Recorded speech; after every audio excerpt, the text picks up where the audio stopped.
ba ba da ba da da da ba da da da da da da da da ba da.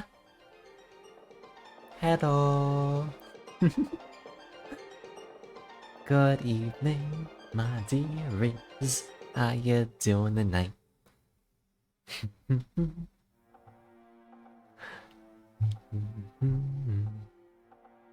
I'm not sure if anybody's out there yet, but I hope you're doing well if you are. Not sure why I'm like singing like a harmonic way, but you know. Can you get an awa awa? Of course. Awa awa awa awa. And hello, lickety split. Well, this is at Walmart. Non-attorney spokesperson. Awa! Ah, thank you for the follow, sweetheart. How you doing tonight, darling?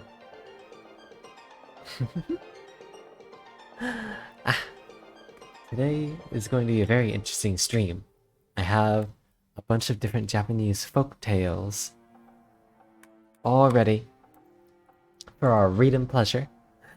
And it is going to be a time. We're just going to go through them, we're going to read them, and we're just going to have a cozy old time. A lot of people want me to do this, so I hope that it's nice. But we'll wait a tiny bit for people to show up. So in the meantime, how have your days been? How's everything going?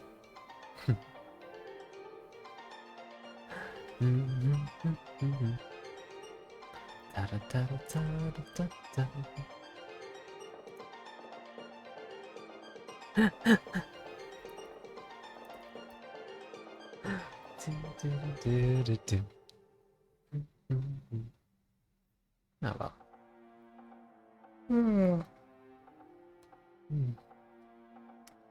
Let me just look at the agenda. What do we have on the list?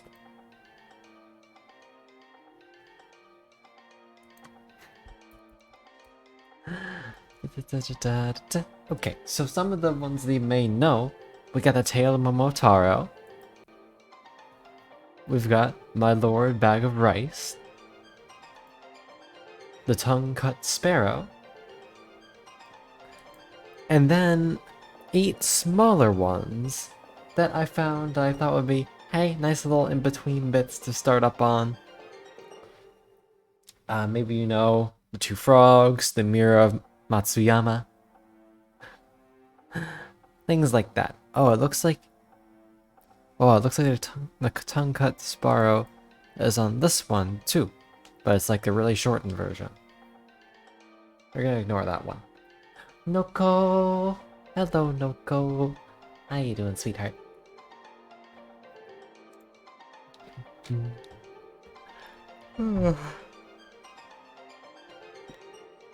A fan of Tamamo no mate. I don't actually have that one on here. I'm gonna look that up. Japanese folklore Tamamo no me.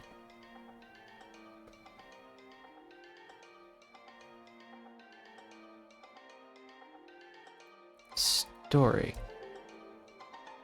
Oh, it's excellent? I see. And your swag? Also glad to hear it. Yokai.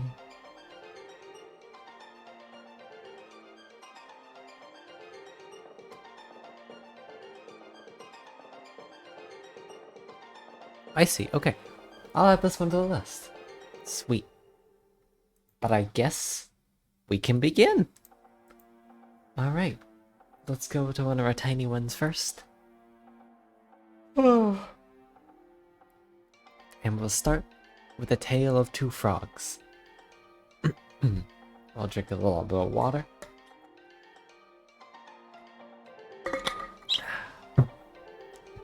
And let's begin.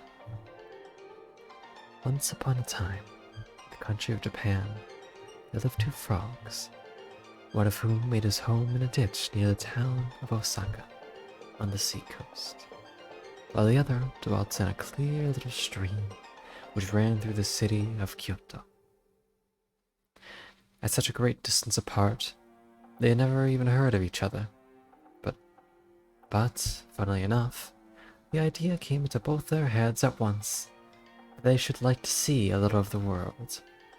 And the frog who lived in Kyoto wanted to visit Osaka, and that which lived in Osaka wished to go to Kyoto, where the great Mikado had his palace. So one fine morning in the spring, they both set out along the road that led from Kyoto to Osaka, one from one end and the other from the other. The journey was more tiring than they expected, for they did not know much about traveling, and halfway between the two towns there arose a mountain which had to be climbed. It took them a long time and a great many hops to reach the top, but there they were at last, and what a surprise to each of them to see another frog before him.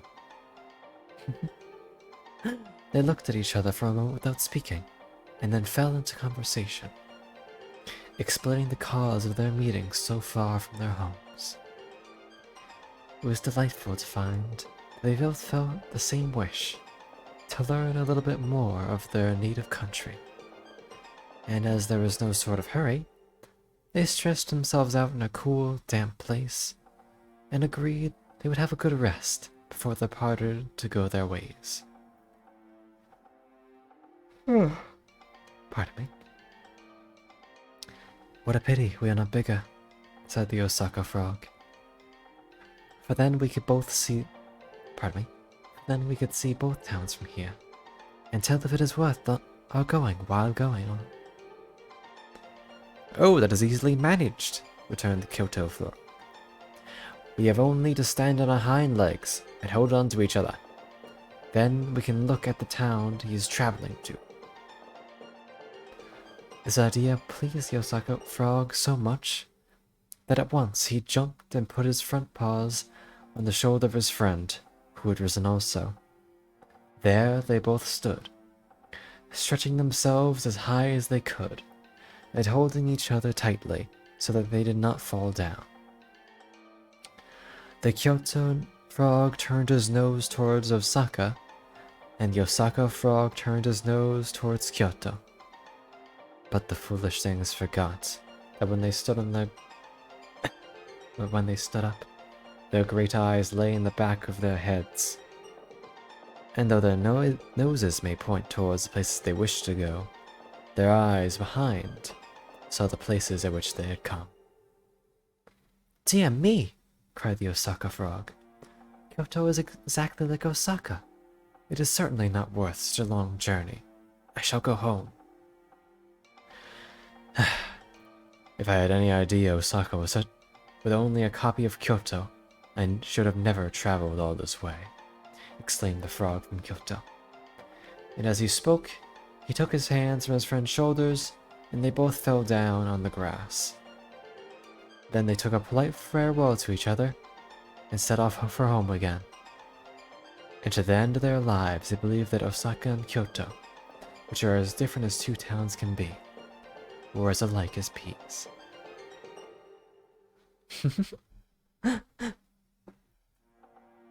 There you go. There's one of them. That was the tale of two frogs.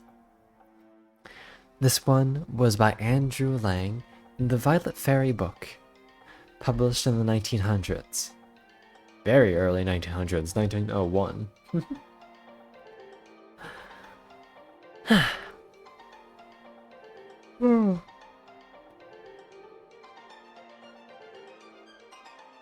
Allow me to take another sip of water.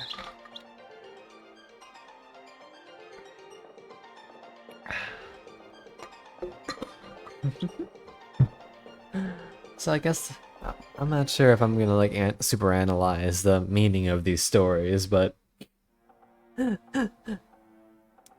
just because you think you know where you're going doesn't mean you shouldn't just, stop to check once in a while. Because you might just end up going back to where you came without even realizing it.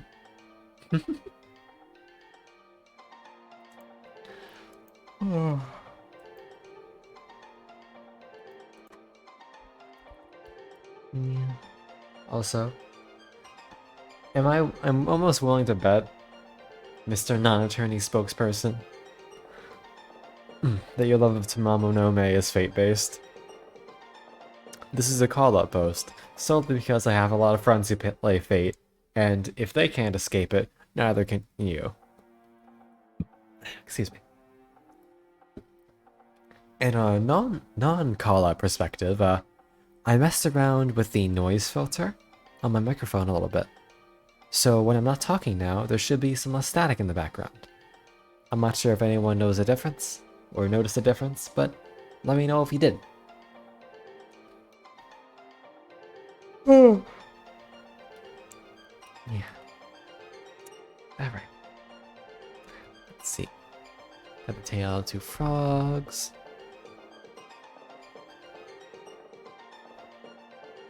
The Mirror of Matsuyama is next on the list. Let me just give a quick look.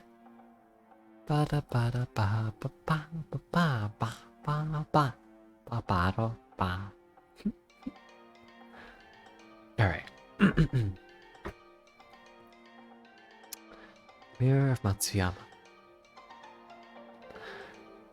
In ancient days, there lived, in a remote part of Japan, a man and his wife, and they were blessed with a little girl who was the pet and idol of her parents.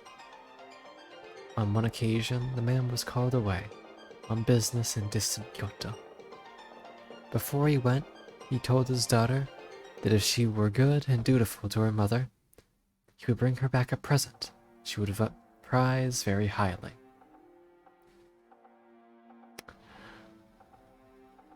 Then the good man took his departure, mother and daughter watching him go. Oh. Hi Jelly, and hello Ball Gamer. I can't read that second post, but welcome. We're doing some story readings. If you want just some comfy vibes, here's a good place to be for today.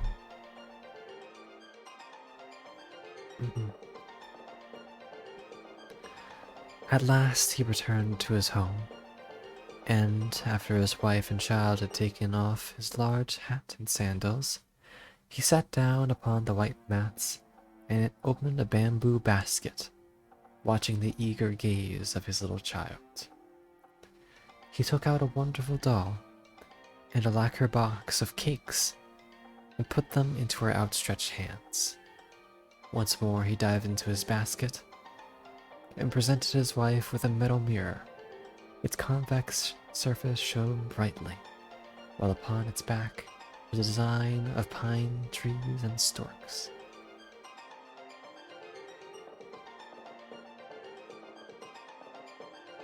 Well, that's not very nice.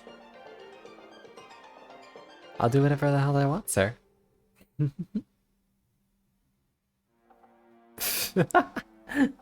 Nah. Bye-bye. You can get out if you don't like it, mister.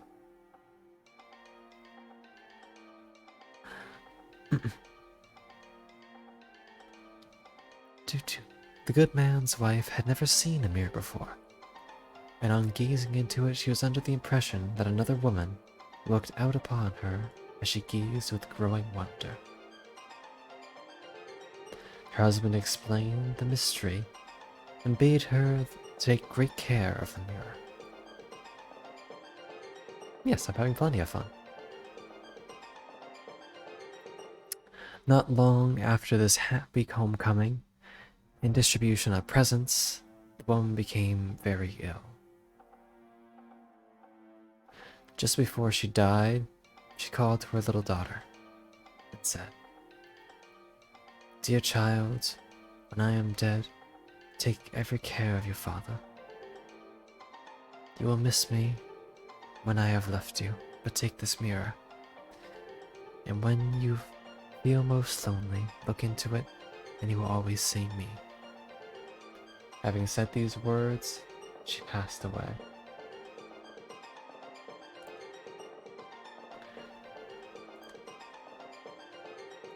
There we go. We've taken out the trash now.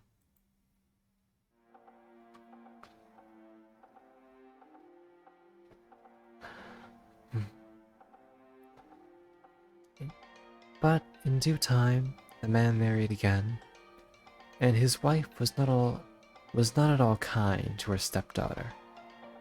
But the little one, remembering her mother's words, would retire to a corner and eagerly look into the mirror, where it seemed to her that she saw her dear mother's face, not drawn in pain as she was in her deathbed, but young and beautiful.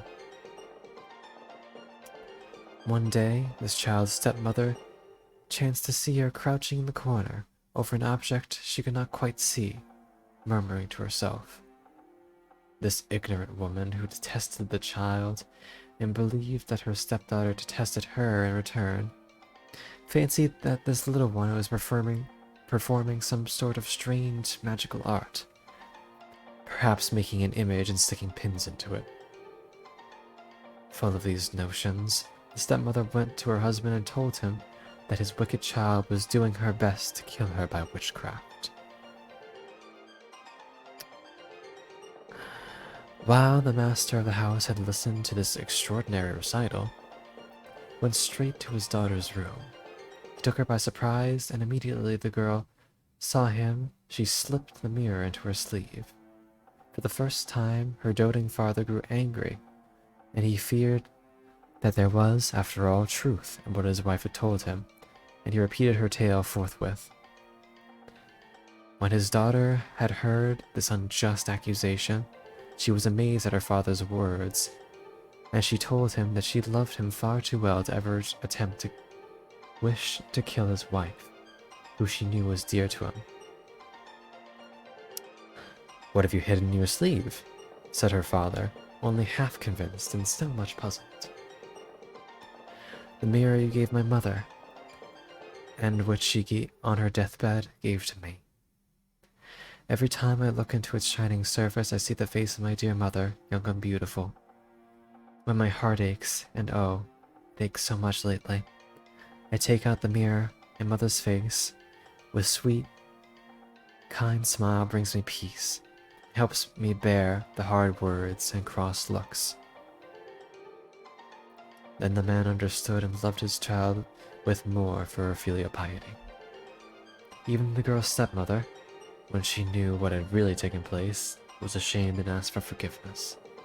And this child, who believed that she had seen her mother's face in the mirror, forgave, and trouble forever departed.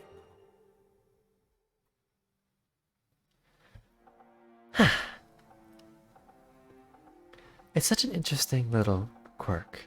Can you imagine having no idea what a mirror looks like for all your life? And then just kind of imagining it looks like some sort of three-dimensional space with someone on the other side. Of course, there are all sort of mythologies and themes that play off of that, but honestly, there's a similar concept for a campaign that I'm going to be participating in a little while, in some point in the future, where there's a monster who's quite literally in the mirror and pulls you into a little pocket realm. But yeah, it's always interesting seeing these old tales, and there's a lot of themes and little bits that you may not see all that often in modern day storytelling. Because have you met anyone in your life who had no idea what a mirror was except for maybe a child? With how common some of these things are in the modern world, it's strange. Where I was from, the only thing that we really had as a reflective surface was water. You go to the riverbed and you'll be able to see your face, shimmering. Mirrors were fairly uncommon, and generally only some of the elites had them. Snacks and stories. Indeed. How are you doing, Sea Darling? Awa! I am Moogie. Thank you for the follow, sweetheart. I hope you enjoy your stay here.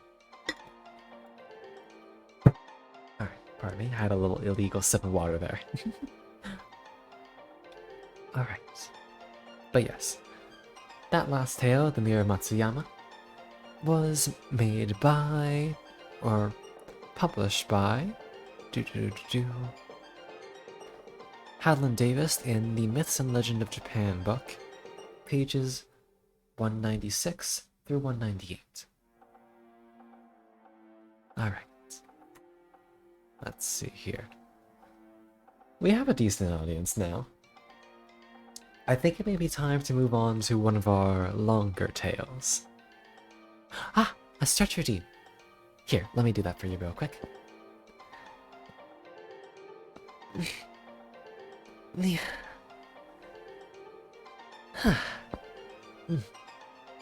Thank you very much. That felt nice. I'm also a little bit chilly, so I'm gonna put on my jacket. Also, that guy from before, that was wild. I've never actually had someone like come onto my stream and just be like, stream like a normal person. No, I'll do what I want.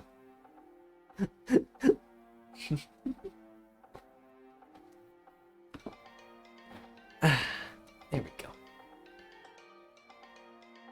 He said something about my mother near the end. Someone just... he's trying to be an asshole. You don't give him the time of day. It's simple.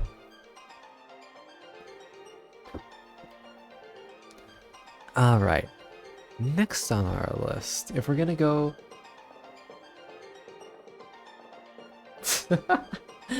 yeah. But hey.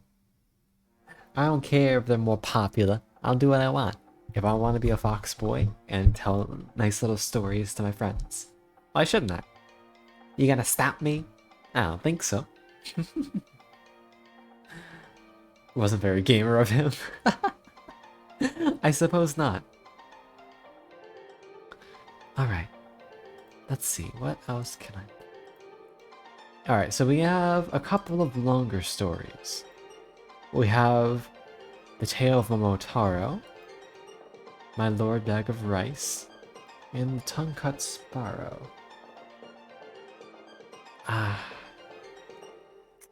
Which of these to do? I think we're gonna go with The Tongue-Cut Sparrow first. I really like The Tale of Momotaro, so I'll probably tell that one towards the end.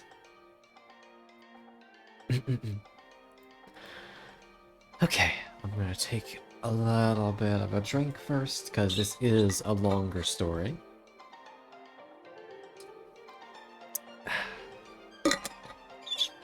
Alright.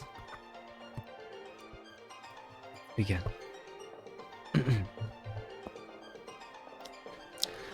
Long, long ago in Japan, there lived an old man and his wife.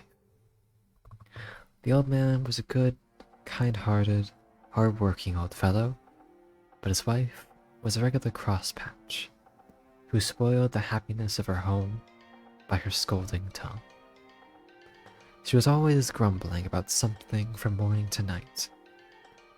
The old man had for a long time ceased to take any notice of her crossness. He was out most of the day at work in the fields, and as he had no child, for his amusement when he came home, he kept a tame sparrow. He loved the little bird just as much as as if she had been his child. When he came back at night after a hard day's work in the open air, it was his only pleasure to pet the sparrow, to talk to her and teach her little tricks, which she learned very quickly. The old man would open her cage, let her fly about the room, and they would play together. Then, when supper time came, he always saved some tidbits from his meal, which to feed the little bird. Now, one day, the old man went out to chop wood in the forest, and the old woman stopped at home to wash clothes. The day before, she had stopped to make some starch, and now she came to look for it. It was all gone. The bowl which she had filled full yesterday was quite empty. While she was wondering who could have used or stolen the starch, down flew the pet sparrow, and, bowing her little feather head, a trick which she had been taught by her master, the pretty bird chirped and said, "It is I who hath taken that starch. I thought it was some food put out to me in that basin, and I ate it all. If I have made a mistake, I beg of you to forgive me. Tweet, tweet, tweet." You see, from this, that the sparrow was a truthful bird, and the old woman ought to have been willing to forgive her at once when she asked her pardon so nicely. But it was not so. The old woman had never loved the sparrow, and had often quarreled with her husband for keeping what she called a dirty bird about the house, saying that it only made extra work for her. Now, she was only too delighted to have some cause of complaint against the pet. She scolded and even cursed the poor little bird for her bad behavior, and, not content with using these harsh, unfeeling words, in a fit of rage she seized the sparrow, who all this time had spread out her wings and bowed her head before the old woman, to show how sorry she was, and fetched the scissors to cut off the poor little bird's tongue. "I suppose you took that starch with that tongue. Now you may see what it is like to go without it." And with these dreadful words she drove the bird away, not caring in the least what might happen to it, without the smallest pity for its suffering. So unkind was she. The old woman, after she'd driven the sparrow away, made some more rice paste, grumbling all the time the trouble, and after starching all her clothes, spread the things on boards to dry in the sun, instead of ironing them as they do in England. In the evening, the old man came home, as usual. On the way back, he looked forward to the time where he should reach his gate and to see his pet come flying and chirping to meet him, ruffling out her feathers to show her joy, at last coming to rest on his shoulder. But tonight the old man was very disappointed, for not even the shadow of his dear sparrow was to be seen. He quickened his steps, hastily drew off his straw sandals, and stepped onto the veranda. Still no sparrow was to be seen. He now felt sure that his wife, in one of her cross tempers, had shut the sparrow in its cage. So he called her and said anxiously, Where is Suzumi? I'm gonna butcher this, I'm so sorry. Suzumi-san, or Miss Sparrow, today." The old woman pretended not to know at first, and answered, "Your sparrow? I am sure I don't know. Now I come to think of it, I haven't seen her all afternoon. I shouldn't wonder if the ungrateful bird flew away and left you after all your petting." But at last, when the old man gave her no peace, and asked her again and again, insisting that she must know what had happened to his pet, she confessed all. She told him, crossly, how the sparrow had eaten the rice paste she had made specifically for starching her clothes, and how, when the sparrow confessed it to what she had done, in great anger she had taken out his scissors and cut out her tongue, and how finally she had driven the bird away and forbidden her to return to the house again. Hold on, I'm gonna take a little drink.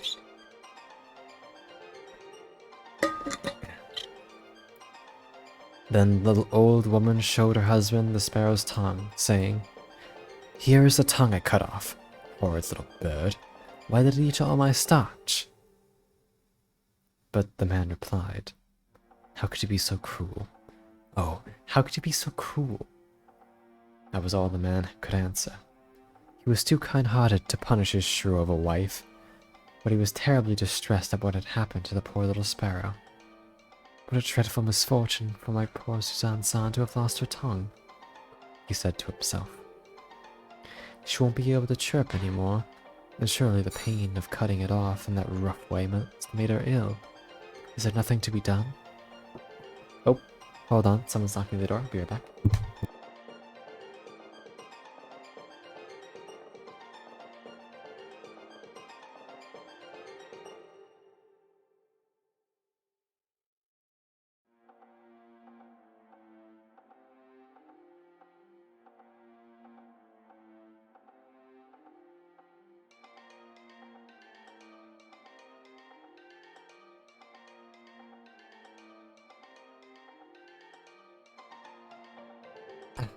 Apologies for that, darlings. Roommate wanted to borrow the phone for a little bit, but as you can probably guess, it's kind of in use right now. Excuse me. Where were we?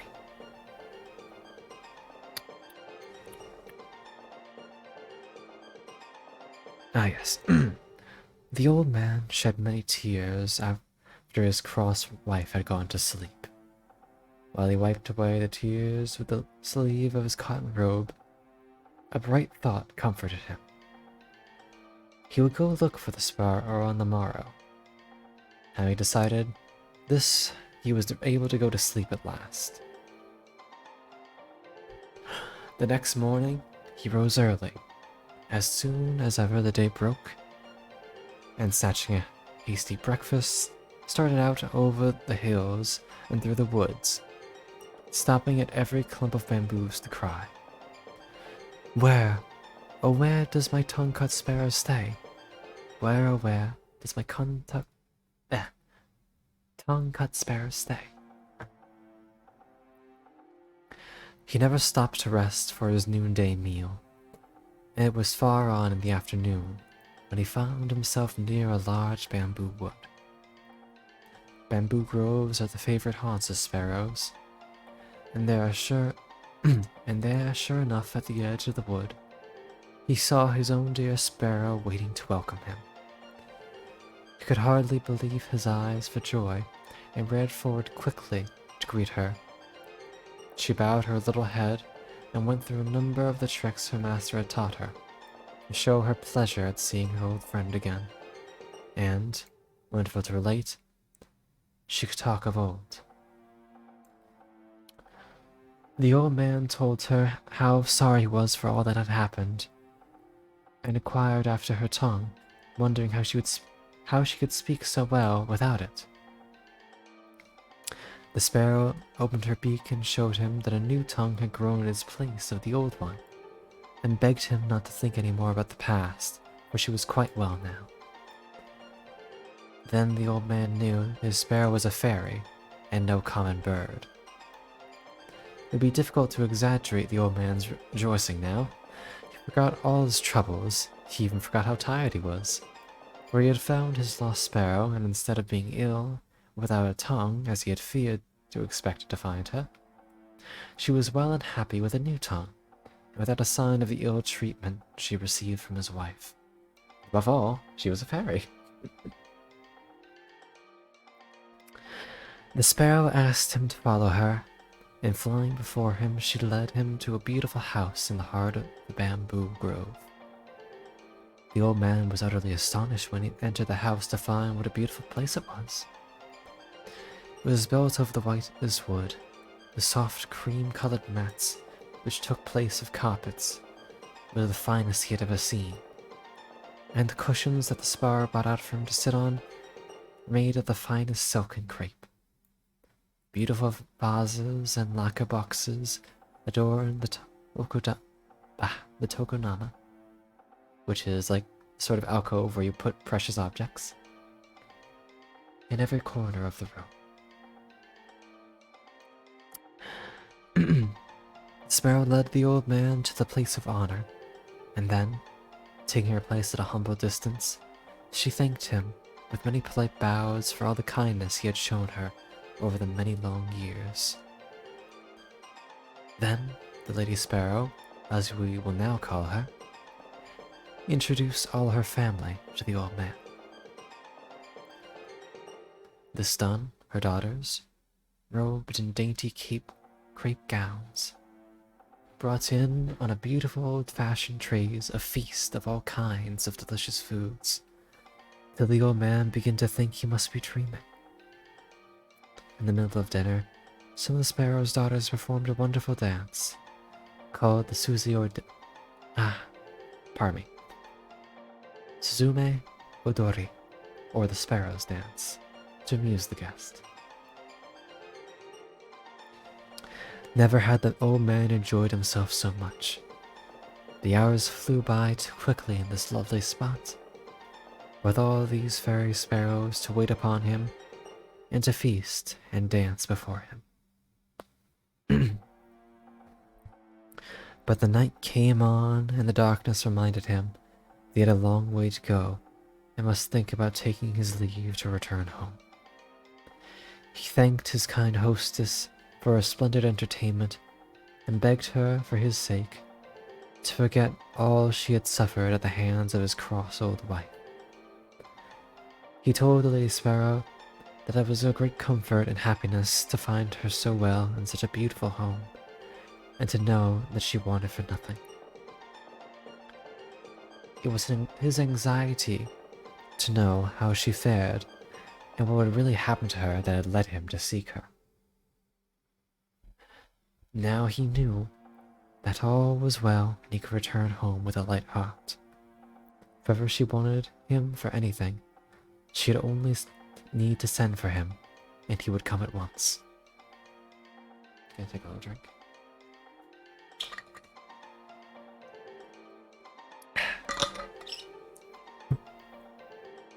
The Lady Sparrow begged him to stay and rest several days and enjoy the change, but the old man said he must return to his old wife, who would probably be cross at him for not coming home at the usual time, and to his work. And for, much as he wished to do so, he could not accept her kind invitation. But now that he knew where Lady Sparrow lived, he would come to see her whenever he had time. When the Lady Sparrow saw that she could not persuade the old man to stay longer, she gave an order to some of her servants, and that they at once brought in 2 boxes, one large and the other small. These were placed before the old man, and Lady Sparrow asked him to choose whichever he liked for a present, whichever she wished to give him. The old man could not refuse this kind proposal, and he chose the smaller box, saying, "I am now too old and feeble to carry the big and heavy box. As you are so kind as to say I may take whichever I like, I will choose the small one, which will be easier for me to carry." Then the sparrows all helped him put it on his back, and went to the gate to see him off, bidding him a goodbye, with many bows and entreating him to come again whenever he had time. Thus the old man and his pet sparrow separated quite happily, Sparrow showing not the least bit of ill will for all the unkindness she had suffered at the hands of the old wife. Indeed, she only felt sorrow for the old man, who had to put up with it for all his life. When the old man reached his home, he found his wife crosser than usual, for it was late on in the night, and she had been waiting up for him for a long time. "Where have you been all this time?" she asked in a big voice. "Why do you come back so late?" The old man tried to pacify her by showing her the box of presents he had brought back with him, and then he told her all that would happen to him, and how wonderfully he'd be entertained at the sparrow's house. "Now, let us see what is in the box," said the old man, not giving her time to grumble again. "You must help me open it." And they both sat down before the box and opened it. To their utter astonishment, they found the box filled to the brim with gold and silver coins, and many other precious things. The mats of their little cottage fairly glittered as they took out things one by one and put them down and handled them all over again. The old man was overjoyed at the sight of the riches that were now his. Beyond his brightest expectations was the sparrow's gift, which would enable him to give up work and live in ease and comfort for the rest of his days. He said, "Thanks to my good little sparrow, thanks to my good little sparrow," many times. But the old woman, after her first moments of surprise and satisfaction, at the sight of the gold and silver were over, could not suppress her greed and wicked nature. She now began to reproach the old man for not having brought home the big box of presents, for in the innocence of his heart, he had only told her now that he refused the large box of presents which the sparrows had offered him, preferring the small box because it was easier to carry home. "You silly old man," said she, "why do you not bring the large box? Just think of what we have lost. but we may have had twice as much gold and silver as this. You certainly are an old fool, she screamed, then went to bed angry as she could be. The man, quite understandably, now wished he had said nothing about the big box, but it was too late. The greedy old woman, not contented with the good luck which had so unexpectedly befallen them, and which she so little deserved, made up her mind, if possible, to get more. Early the next morning she got up and made the old man describe the way to the Sparrow's house. When he saw what was in her little mind, he tried to keep her from going, but it was useless. She would not listen to one word he said. It was strange that the old woman did not feel ashamed to be going to see the sparrow after the cruel way she had treated her, cutting off its tongue in a fit of rage, but agreed to get the big box made her forget everything else. Did not even enter her thoughts that the sparrows might be angry at her, as indeed they were, might punish her for what she had done. Ever since Lady Sparrow had returned home in the sad plight which they first found her, weeping and bleeding in the mouth, her whole family and relations had done little else but speak of the cruelty of the old woman. How could she, they asked each other, inflict such a heavy punishment for such a trifling offense as eating all that rice paste by mistake? They all loved the old man, who was too kind and patient under all his troubles, but the old woman they hated, and they determined, if they ever had the chance, to punish her as she deserved. They had not long to wait. After walking for some hours, the old woman had at last found the bamboo grove which she had made her husband carefully describe, and now she stood before it, crying out, "Where is the tongue-cut sparrow's house? Where is the tongue-cut sparrow's house?" At last she saw the eaves of the house peeping out from amongst the bamboo foliage. She hastened to the door and knocked loudly. When several of the servants told Lady Sparrow that her old mistress was at the door asking to see her, she was somewhat surprised at the unexpected visit. After all that had taken place, she wondered not at the little boldness of the old woman venturing to come to the house. Lady Sparrow, however, was a polite bird, and so she went out to greet the old woman, remembering that she had once been her mistress. The old woman, of course, had no time to waste on words, went straight to the point, without the least bit of shame, and said, "You need not trouble to entertain me as you did the old man. I have come to get myself the box which he so stupidly left behind. I shall soon take my leave as you give me the box. It is all I want." "Mom, hello, sweetheart. We're reading some Japanese folklore stories. I hope you're doing well, sweetheart."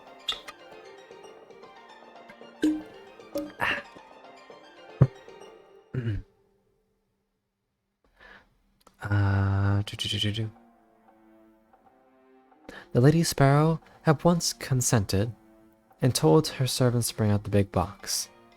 The old woman eagerly seized it and hoisted it onto her back. Without even stopping to thank Lady Sparrow, began to hurry homewards. The box was so heavy that she could not walk fast, much less run, as she would have liked to do. So anxious was she to get home and see what was inside the box, but she often had to sit down and rest by the way. While she was staggering along under the heavy load, the desire to open the box became too great to be resisted. She could wait no longer, for she supposed this big box would be filled with gold and silver and precious jewels like the small one her husband had received. At last, this greedy and selfish old woman put down the box by the wayside and opened it carefully, expecting to gloat her eyes upon a mine of wealth. What she saw, however, was so terrifying, she nearly lost her senses. As soon as she lifted the lid, a number of horrible and frightful-looking demons bounced out of the box and surrounded her, as if they intended to kill her. Not even in nightmares had she even seen such horrible creatures as her much-coveted box contained. A demon with one huge eye right in the middle of its forehead came and glared at her. Monsters with gaping mouths looked at which they would devour her, and a huge snake coiled and hissed about her. And a big frog hopped out and croaked towards her. The old woman had never been so frightened in her life, and ran from that spot as fast as her quaking legs would carry, glad to escape alive. When she reached home, she fell to the floor and at once told her husband, with tears, all that had happened to her, and how she had nearly been killed by the demons in the box. She began to blame the sparrow, but the old man stopped her at once, saying, "Do not blame the sparrow. It is your wickedness which has at last met with its reward. I only hope that this be a lesson for you in the future."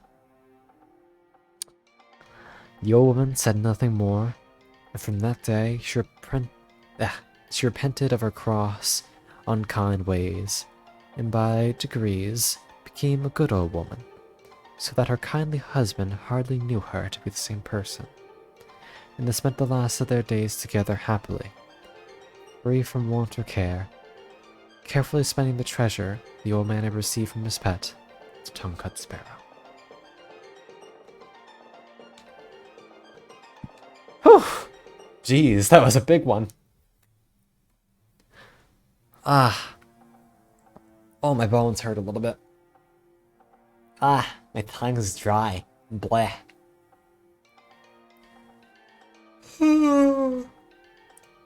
Yeah.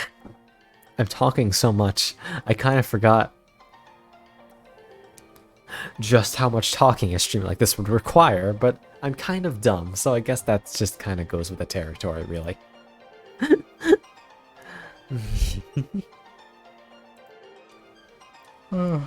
Yeah, I did like that one.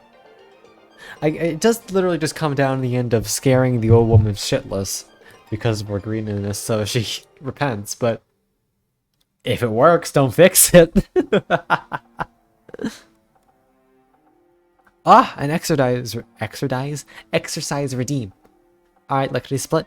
What do you want? You got squats, push-ups, curl-ups. Check this out. What is it? In an ad time. Okay, well, I'll do the exercise first, and then I'll run the ad.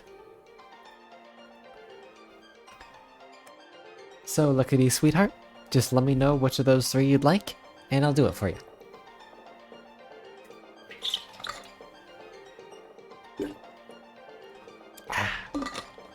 I'm planning on doing a special week next week where I heavily discount the price of the exercise stuff. And I'm just gonna do... It's just gonna be like a big... Here's the pun. It's gonna be a fucking training montage. And we're just gonna do a lot of exercise during that week. And it's because my fencing season's coming up soon. And I am not at all prepared. So we want to get into better shape. Yes, training Sobi. What do you want, cat boy? There's a better pun I had for it, but I can't remember what it was. I'll think of it later. All right, 10 push-ups it is then. Let me take off this jacket. All right, you're not going to be able to see me doing this, obviously, but you're going to hear my pained noises. So let's get on the floor. And...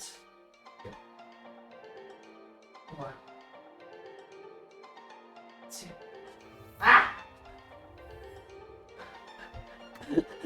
Sepro, help, I'm stuck. Thank you for the follow. Hi, we're doing push-ups right now. No, I'm a boy. If that's a deal breaker, sorry. In 7 minutes? Oh, yo, nice. Hasn't it been like 4 years? Took him long enough. Jesus Christ, Toby. Speaking of which, Undertale this weekend. I still have no idea what's happening. Sepro, this is not really questions I want to answer. And it's not very appropriate.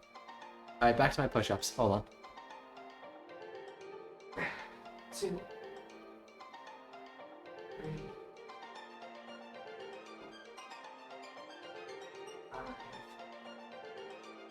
6, 7, 8, 9, 10. Ah. Alright. Jesus. I did warm up my core a little bit, so I'm gonna avoid putting that jacket back on for a tiny bit. Getting trapped on Twitch. This isn't me. Imagine being that down bad. That you just walk into a streamer's chat for the first time and ask if they have a certain set of generals. Not very based. Alright, and because the attorney spokesperson redeemed it, we're going to run a 30-second ad. I'm not really hungry yet, so I'm not going to grab anything yet. Actually, I have some Biscoff here. I'm gonna like pull out one of those.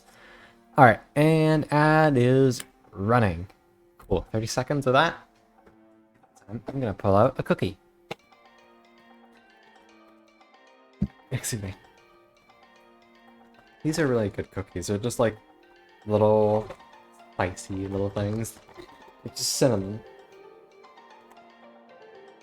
Yeah, it's like a little crispy cookie, and you just got the little cinnamon taste.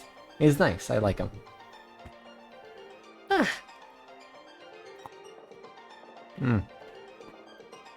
I think my new mic setting should prevent you guys from hearing me chew this at least. So that's good.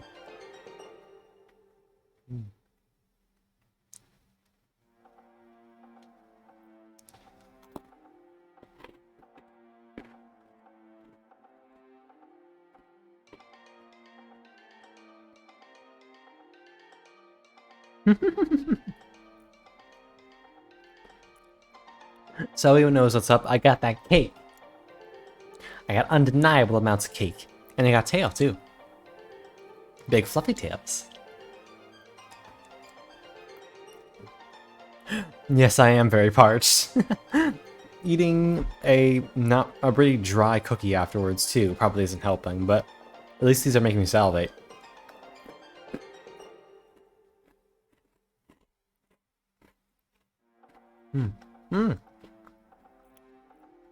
One second. Alright, a hydrate redeemed from the CV.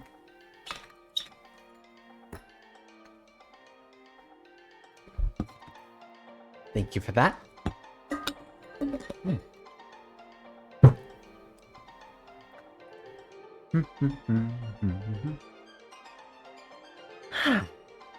That was nice. I think... yeah, the ad should be done by now. Maybe.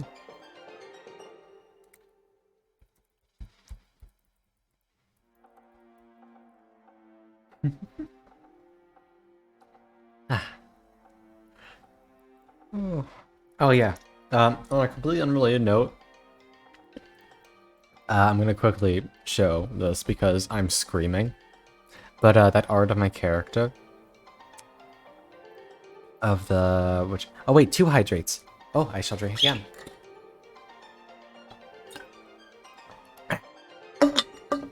Thank you very much. But yeah, that art of my one D&D character, they finished like the front sides of both outfits. Holy shit, it looks so good. I'm like physically vibrating just thinking about it. And it's not even, they're not even done yet. They got like, you know, get show the back sides of both. Like the back sides of the outfits. And there's gonna be like 3 different facial expressions that go with it. Totally worth it. This is like definitely one of my favorite commissions for a while.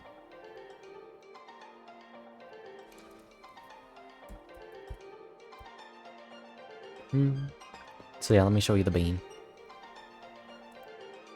Oh yeah, expressions. We're getting smug, happy, and murder.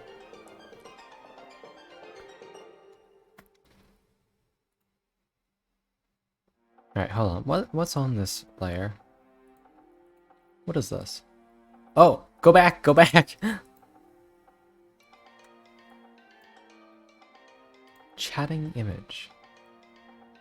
Oh, yeah, okay, so here's the rough sketch I showed the other day. Now, through the power of magic and this artist being a fucking god, we've gone to,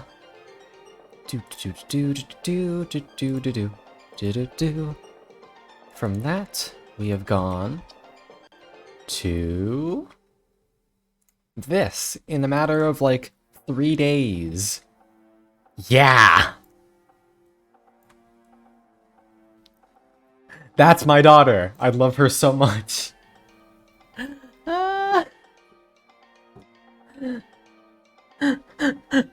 Look. Alright, so for those of you who don't know, in a couple Tuesdays, I think this is the 28th. I'm gonna double check my calendar. Yeah, on the 28th, we're holding a special stream where myself and a couple of the players in the campaign this bean's in are gonna go. We're all gonna be on stream. We're gonna be talking about the campaign, talking about the characters, and I'm going to be screaming about Larcy for like the majority of this stream. I'm so sorry. You're gonna hear a lot about this bean, so I'm trying not to like say too much now, but I love her. I love her so much. She's my favorite character. Hi, cutie. Yes.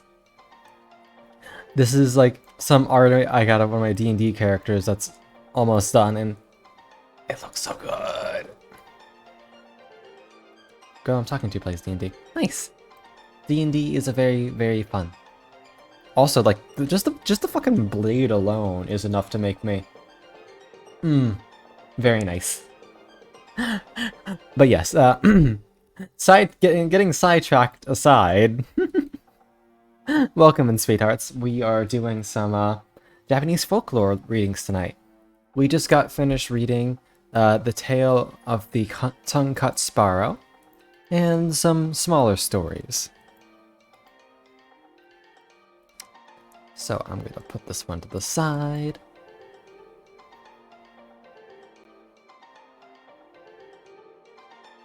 Coming for the blade.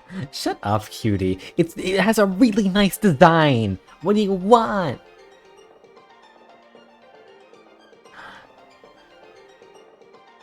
Yeah, trust me. I put a cooldown on it so people couldn't drown me.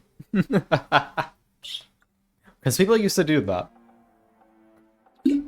They just spam hydrate redeems that I fucking cough and like spit up water everywhere. Ah, touch fluffy tail. Your wish is my command. Just one moment, darling, while I get those pats.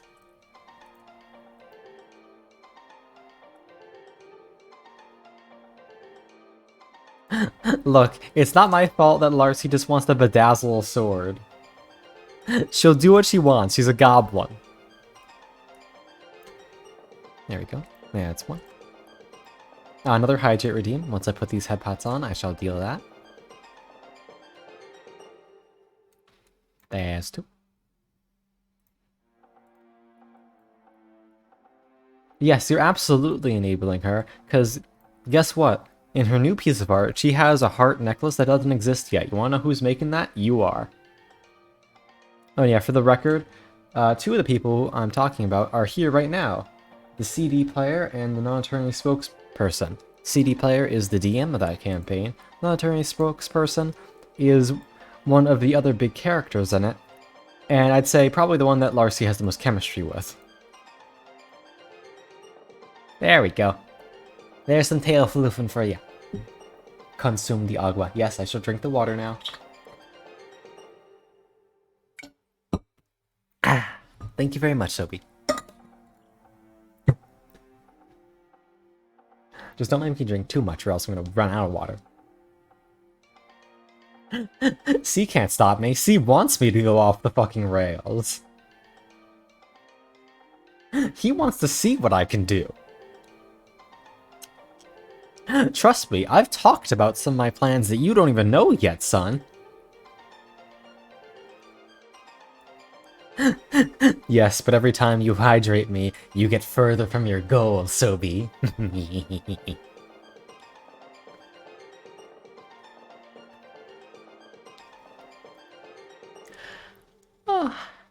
Yeah. Budget avatar of Mofu, just a bunch of floof paths. I mean, what's the difference between avatar of Mofu and this? It's literally just, Hora's contributing to the drowning. Oh no. Okay, thank you for the hydrate, let me.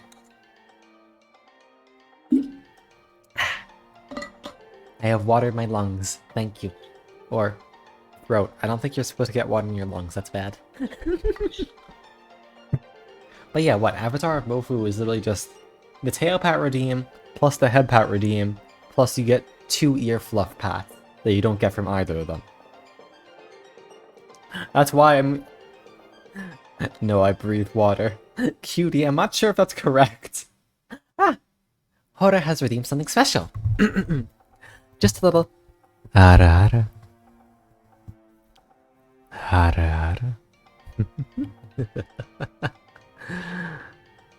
I hope you enjoyed, sweethearts. I'm a fish, kinda. I have no evidence to contradict this. Odorous being count as a fish? Well, if you want to be? Why you angry looking at me, Hora? What have I done? I'm sorry. Serotonin straight to the brain. Good, Jelly. Just let me know whenever you need more. I'm happy to inject more into you. Anyways. I'm gonna call it again, so I'm putting the jack back on.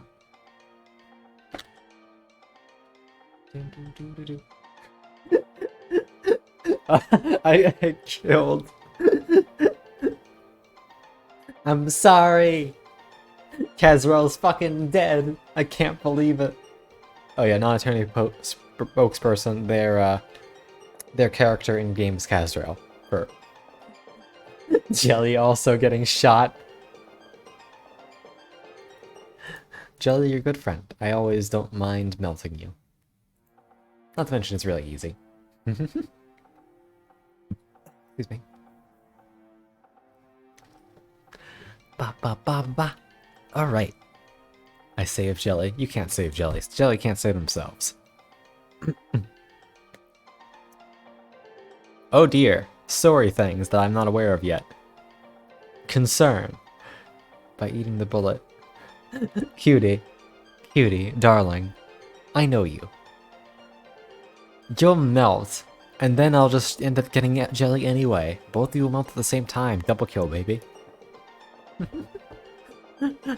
You do make it easy for me, Jelly. But I think even if you were trying not to, you'd still make very cute noises.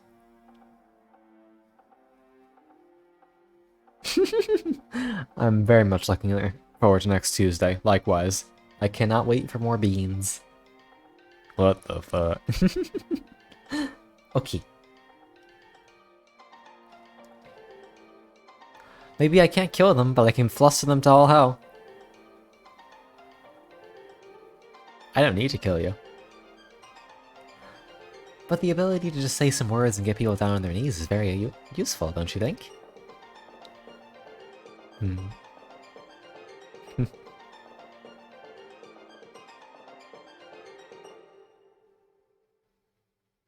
I don't think I need to say anything else on that. Sorry, cutie. It's just the fact that we have a bunch of bottoms in our chat. That's literally it. Cutie's a bottom. Jelly's a bottom. Hora's a... Pardon me. Nobody heard that. Okay. Jelly. Jelly, we know. It's okay, sweetheart. Bottom, did you do bottom? Bottom, did you do bottom bingo? No. Con, did you do bottom bingo? Yes, I did do bottom bingo. It's somewhere on my profile from a long time ago. Yeah, see? Horror, give me the eyes. Look at me all you want, Bat. I never mind you perceiving me. Checked all the boxes? Yeah, it sounds like you would. It's okay. It's okay, man. It happens to the best of us. Oh, hi, Jax. You came into a loaded chamber today. Yeah, we're doing some folktale readings, and we're just having a good time. But then I got sidetracked talking about, well, my daughter, and now,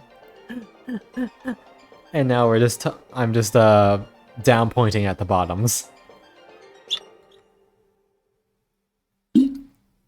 Perception check? Hold on, bud. I got you.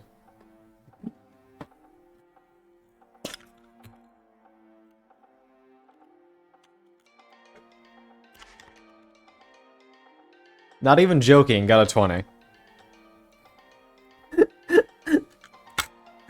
Ah. Alright, let's put these away. Now, let's get back to work, shall we? There's another short one up next. Alright, I'll put this one out of the way.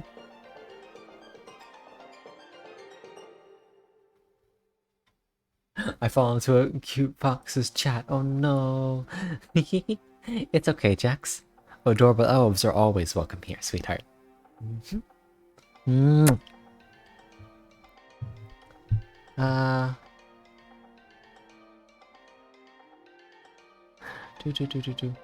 You see the thirst in many dried up throats. Conluck too strong. Hell yeah, you know Conluck. We go through the roof here. Stuggling is always good, but you gotta respect boundaries. I'm not sure who you're talking about, but I'm sure they're a good bee. Motherfucker fright me. Alright, Hoda, pick a time and place. I will beat your batty ass. But, knowing you, you'd probably enjoy it. I'm not judging though. It's okay. We all have things we enjoy. And I enjoy you, dearies, very much. Hara, you come to me on the day of my storytime reading when I'm at my strongest? You see those hands? They're all mine. You lost already, Fox. Hara, sweetheart. I am very close to having the power to make you go to sleep whenever I want on stream.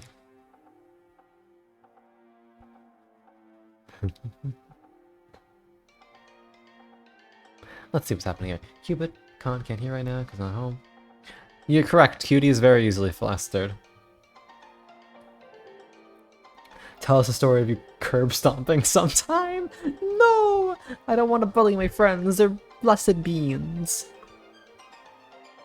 Look, I want to bully them in a fucking their bottoms way. I don't want to bully them in a mean way. I love them very much, okay? Lies and slander. Hora, we've had conversations. Don't lie to me. You're a bottom-leaning switch at best. Come to my chat trying to act like a fucking top. Nah, get out of here. Get out of here.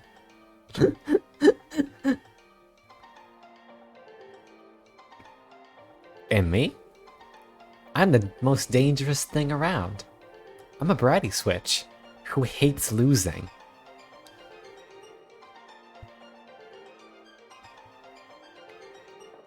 I will not give in to your ass out of spite.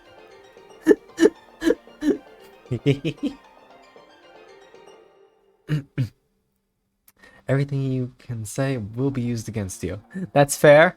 However, fuck the law, I do what I want. Hey, see? Shut your whore mouth. Trust me, I have the image too. I have it.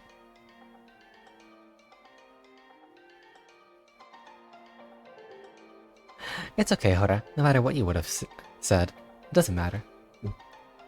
Because I still love you very much.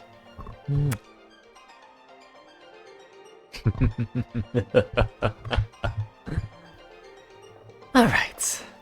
Shall we move to the next story? Study material. Alright. So, let's see. Alright. a shorter story this time. This one is the tale of Visu the Woodsman and the old priest.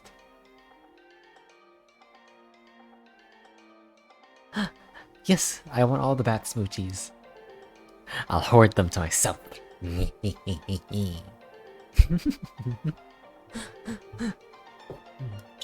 Oh, gonna drink a little water. Alright. Now, I believe we're beginning. We're ready for the next one. Ah, okay. Another hydrate first, I guess. Drink. Ah, fuck, I got water in my glasses. Yeah. Fun fact, Colin's model was supposed to have glasses originally, and then I just forgot to mention them, like an idiot, to my mom. Oh, you just made the previous one legal? I'm sorry! I'm sorry! Okay. But, let's begin. Many years ago, there lived on the barren plain of Suruga a woodsman by the name of Visu.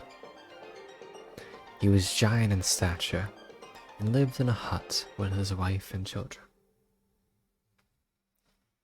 One day, Visu received a visit from an old priest who said to him, "Honorable woodsman, I'm afraid you never pray." Visu replied, "If you had a wife and large family to keep, you would never have time to pray." This remark made the priest angry, and the old man gave the woodcutter a vivid description of the horror of being reborn a toad, or a mouse, or an insect for millions of years. Such lurid details were not to Visu's liking, and he accordingly promised the priest that in the future he would pray. "Work and pray," said the priest as he took his departure. Unfortunately, Visu did nothing but pray. He prayed all day long and refused to do any work, so that his rice crops withered and his wife and family starved. What the fuck is this? Visu's wife, who hitherto never had said a harsh or bitter word to her husband, now became extremely angry, pointing to the thin bodies of her children. She exclaimed, "Rise, Visu, take up your axe and do something more helpful to us than mere mumbling of prayers." Visu was so utterly amazed at what his wife had said some time before he could think of a fitting reply.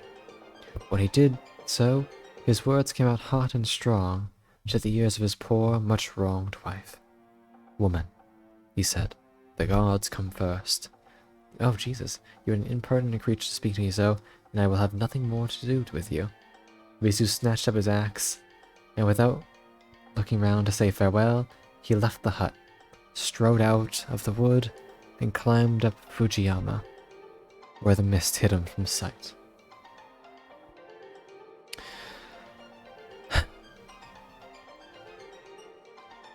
When Visu had seen himself upon the mountain, he heard a soft rustling sound, and immediately afterward saw a fox dart into the thicket. Now, Visu deemed it extremely lucky to see a fox, and forgetting his prayers, he sprang up and ran hither and thither in the hope of finding this sharp-nosed little creature. "Is me! Is me!" He was about to give up the chase when, coming to an open space in the wood, he saw two ladies sitting down by a brook playing Go. The woodsman was so completely fascinated he could do nothing but sit down and watch them. There was no sound except the soft click of pieces on the board and the song of the running brook. The ladies took no notice of Visu. They seemed to be playing a strange game that had no end, a game that entirely absorbed their attention. Excuse me. Visu could not keep his eyes off these fair women. He watched their long black hair and the little quick hands that shot out now and again from their big silk sleeves in order to move the pieces. And after he had been sitting there for 300 years, though to him it was but a summer's afternoon, he saw that one of the players had made a false move. Wrong, most lovely lady, he exclaimed excitedly. In a moment, these women turned to foxes and ran away. When Visu attempted to pursue them, he found to his horror that his limbs were terribly stiff, and his hair was very long, that his beard touched the ground. He discovered, moreover, that his handle of his axe, though made of the hardest wood, had crumbled away into a little heap of dust.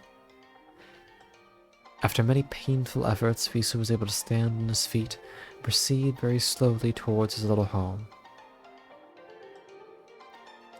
When he reached the spot, he was surprised to see no hut, and perceiving a very old woman, he said, "Good lady, I am amazed to find that my little home has disappeared. I went away this afternoon, and now in the evening it has vanished." The old woman, who believed that a madman was addressing her, inquired his name. When she was told, she exclaimed, "You must indeed be mad. Visu lived 300 years ago. He went away one day and never came back again." 300 years, murmured Visu. "It cannot be possible. Where are my dear wife and children?" "Buried," hissed the old woman. "And if what you say true, your children's children too. The gods have prolonged your miserable life in punishment for having neglected your life and little children."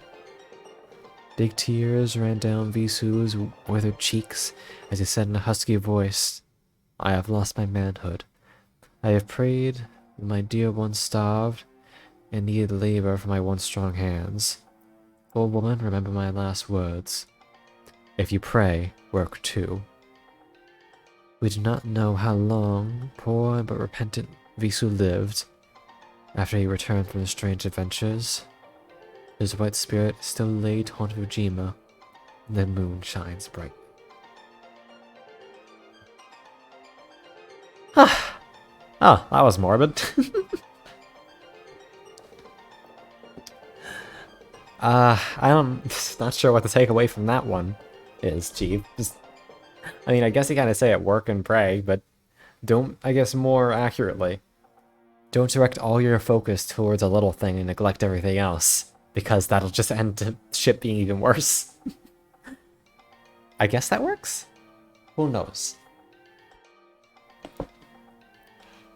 Oh. Pardon me. I'm yawning. Yeah. Alright. Oh, it's a low one. Sweet. Alright, that myth can also be found in the Myths and Legends of Japan, page 136 to 139. Unfortunate nerd letter, I am the yokai. You can't have me. Ugh. Oh no. No! No, this is the worst kind of stream to get the hiccups on. No! Fuck! No! Please, no!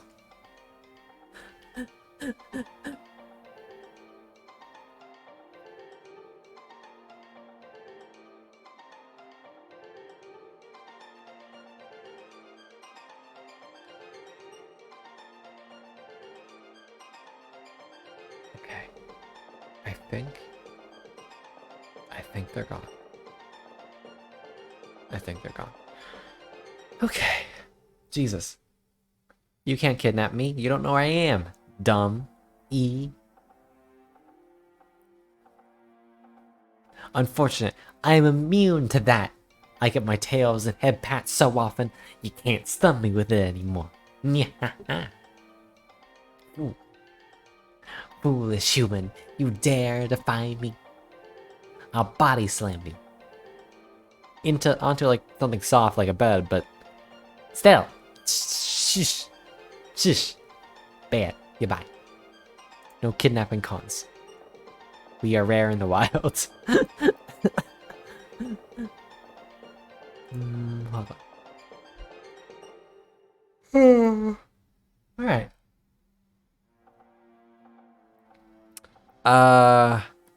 Probably not. Honestly, cause you gotta remember here, Nerd Letter.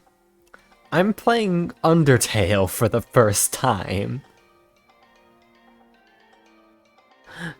And I'm still, I just got to like Temmie Village, and by the way, for those of you who have been watching that, I did a ton of grinding off stream to get the money, or almost all the money I need for the Tem armor. So now, when we do that again this weekend, we'll get the Tem armor and we'll proceed. So yeah, so look, I'm doing a blind playthrough of Undertale, like 6 years late, nerd letter. I haven't even touched Deltarune.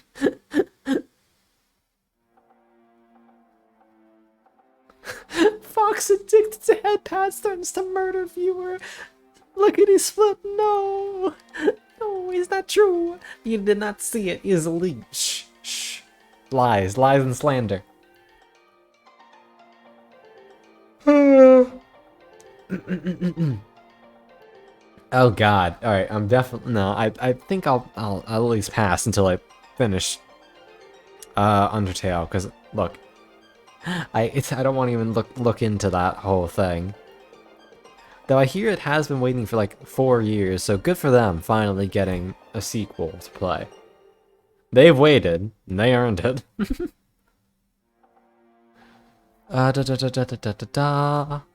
Okay. Let's see. What's next on our list? We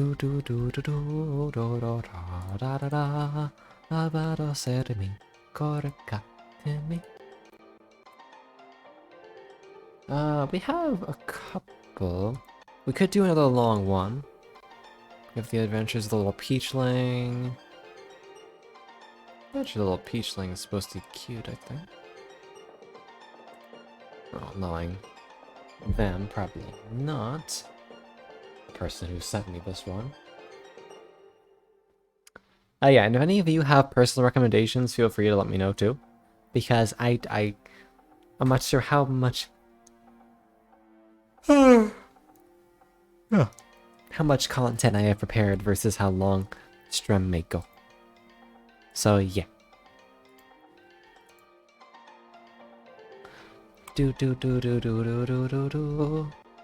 Okay, I think next up we're gonna do... Yeah, we'll just do the Adventures of the Little Peachling.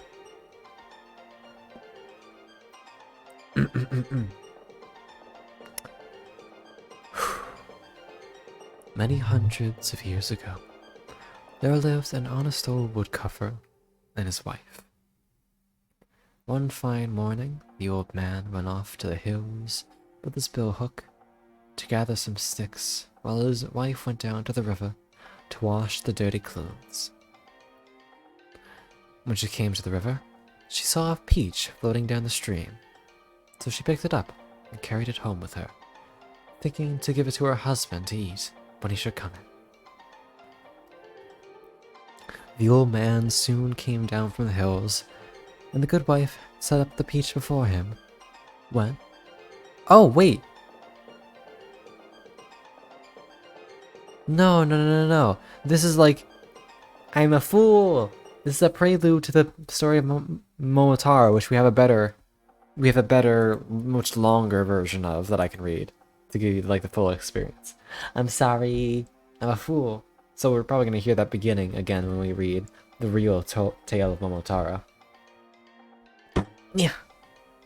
So in the meantime, we'll read A Woman and the Bell of Medeira.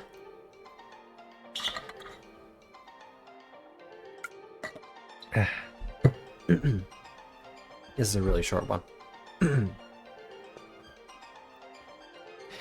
In the ancient monastery of Medeira, there was a great bronze bell. It rang out every morning and evening, a clear, rich note, and its surface shone like sparkling dew. The priests would not allow any woman to strike it, because they thought such an action would pollute and dull the metal, as well as bring calamity upon them.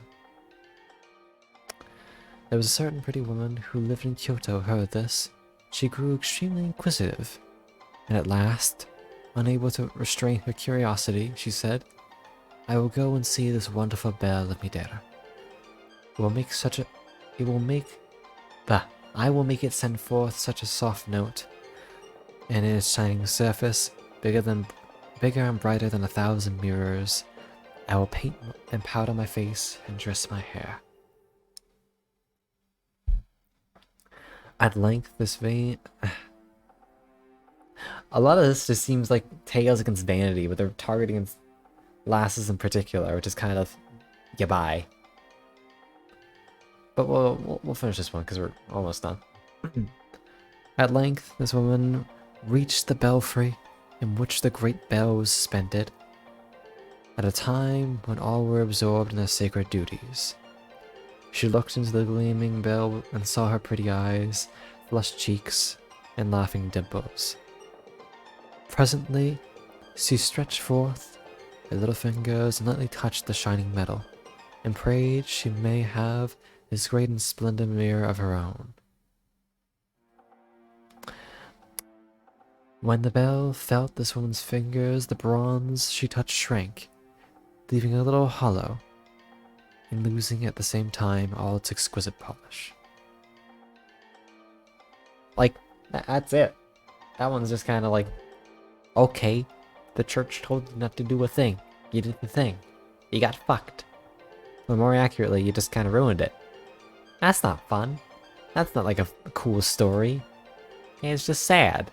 Like, it's curiosity. If someone tells you, especially authority figures, tell you not to do something, and you tell me you're not at least curious or at least a passing thought about doing it, you're lying to me. Like, here, look me in the eye. Look me in the eye. Tell me you haven't thought about doing things like that. With a straight face, do it. Do it. I'm looking at you. I'm looking. I'm perceiving. I see you. And the answer is you can't. Because you'd be lying to me. You'd be lying to me. Oh, sorry, yawning. Curiosity is natural. It doesn't have to be a sin.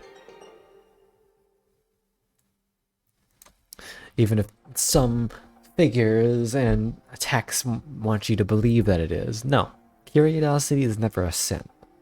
It's human nature. Okay, let's see what's next. Or maybe it's only 8:30. I feel like it's kind of early for a snack break.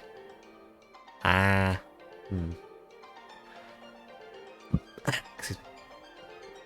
Okay, mini snack break. How about that? I'll take out my cinnamon crackers. I'll eat another one of these, and we'll get the actual ice cream.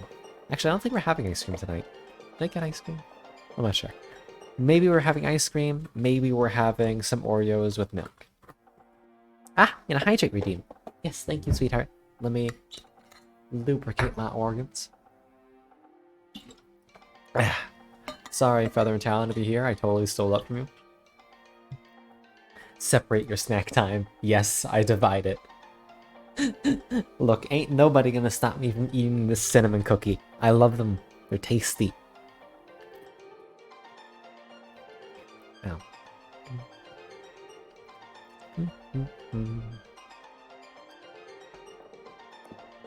Cons, look, I can hear you.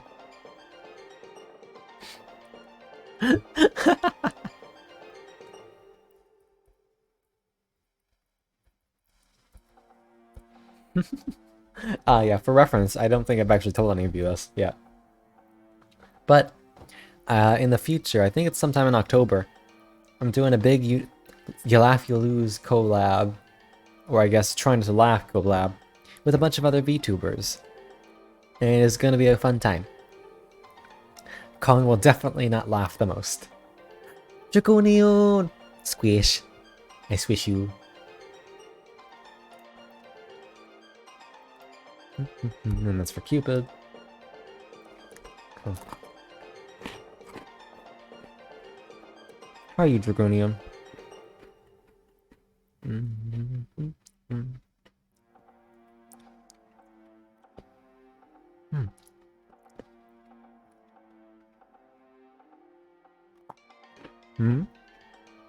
Alright, awesome.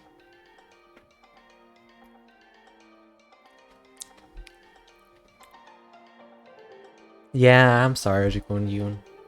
But it's good to see you regardless. I give you a kiss.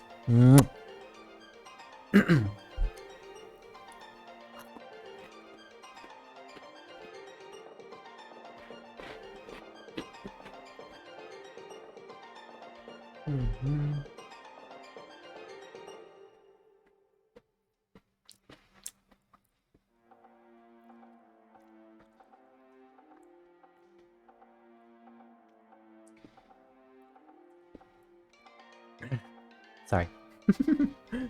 Alright.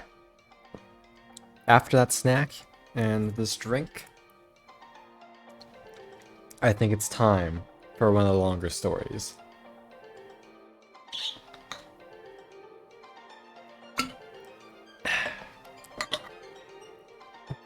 This one, let's see.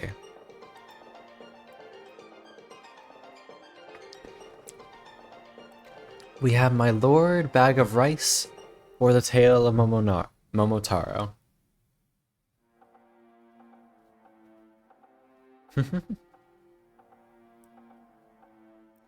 Does it last that long, the cooldown? I had no idea. And I think, since I've been hinting at it since the beginning, it's time to tell the tale of Momotaro. So, sit back and relax, folks, because this is going to be a long one.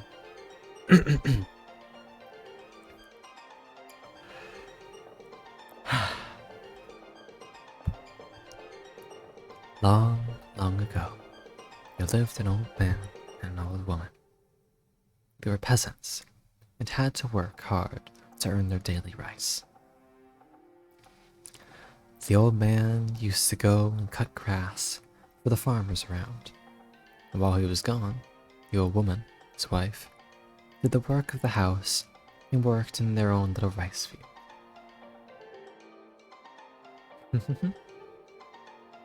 Oh, it only lets you do 2. Oof. One day, the old man went to the hills as usual to cut grass, and the old woman took some clothes to the river to wash.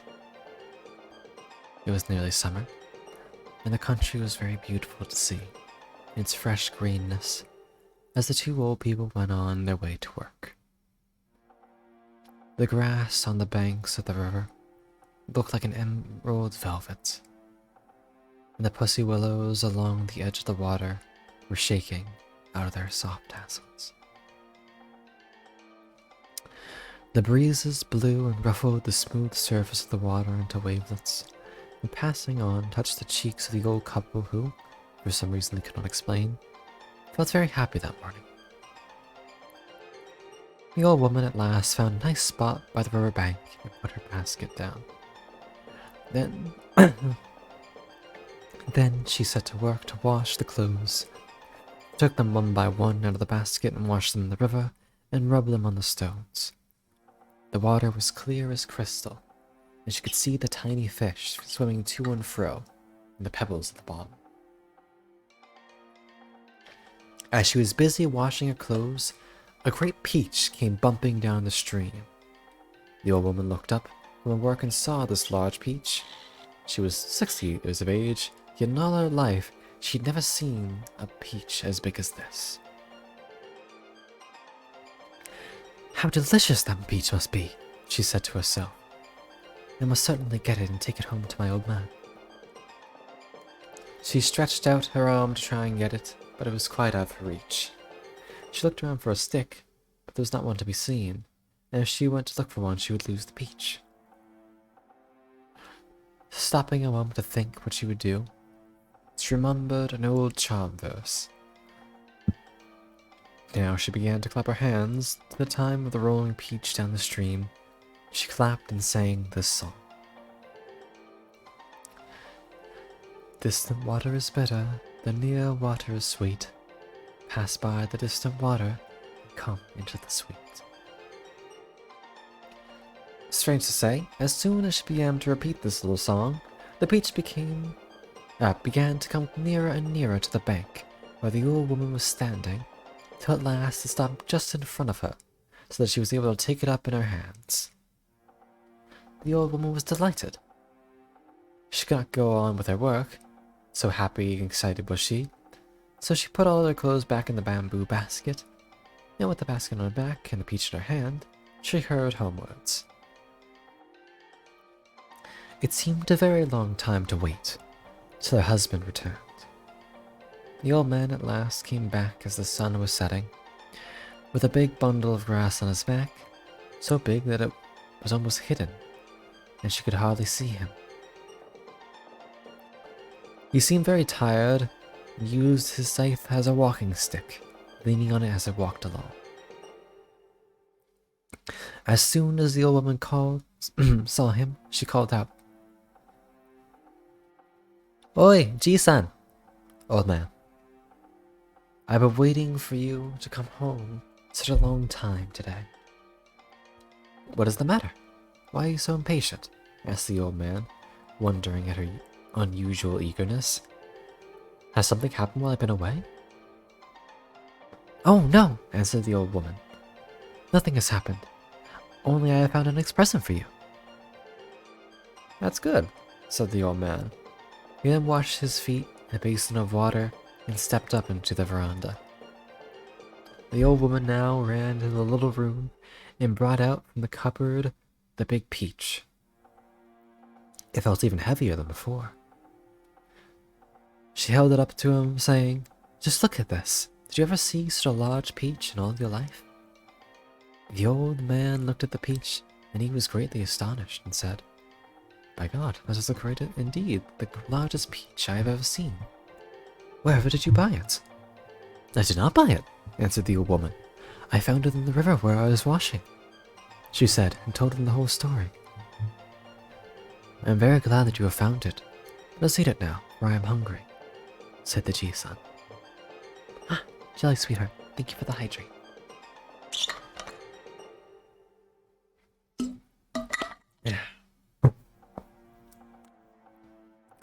He brought out the kitchen knife and placed the peach on a board.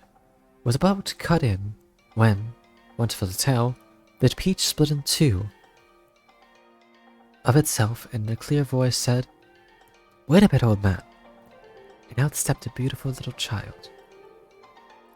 The old man and his wife were both so astonished at what they saw that they fell to the ground. The child spoke again. "Do not be afraid. I am no demon or fairy. I will tell you the truth. Heaven has had compassion upon you.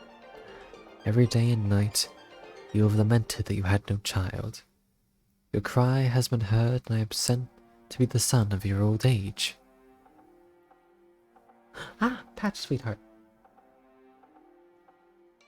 "Yes, this is the tale of Momotaro."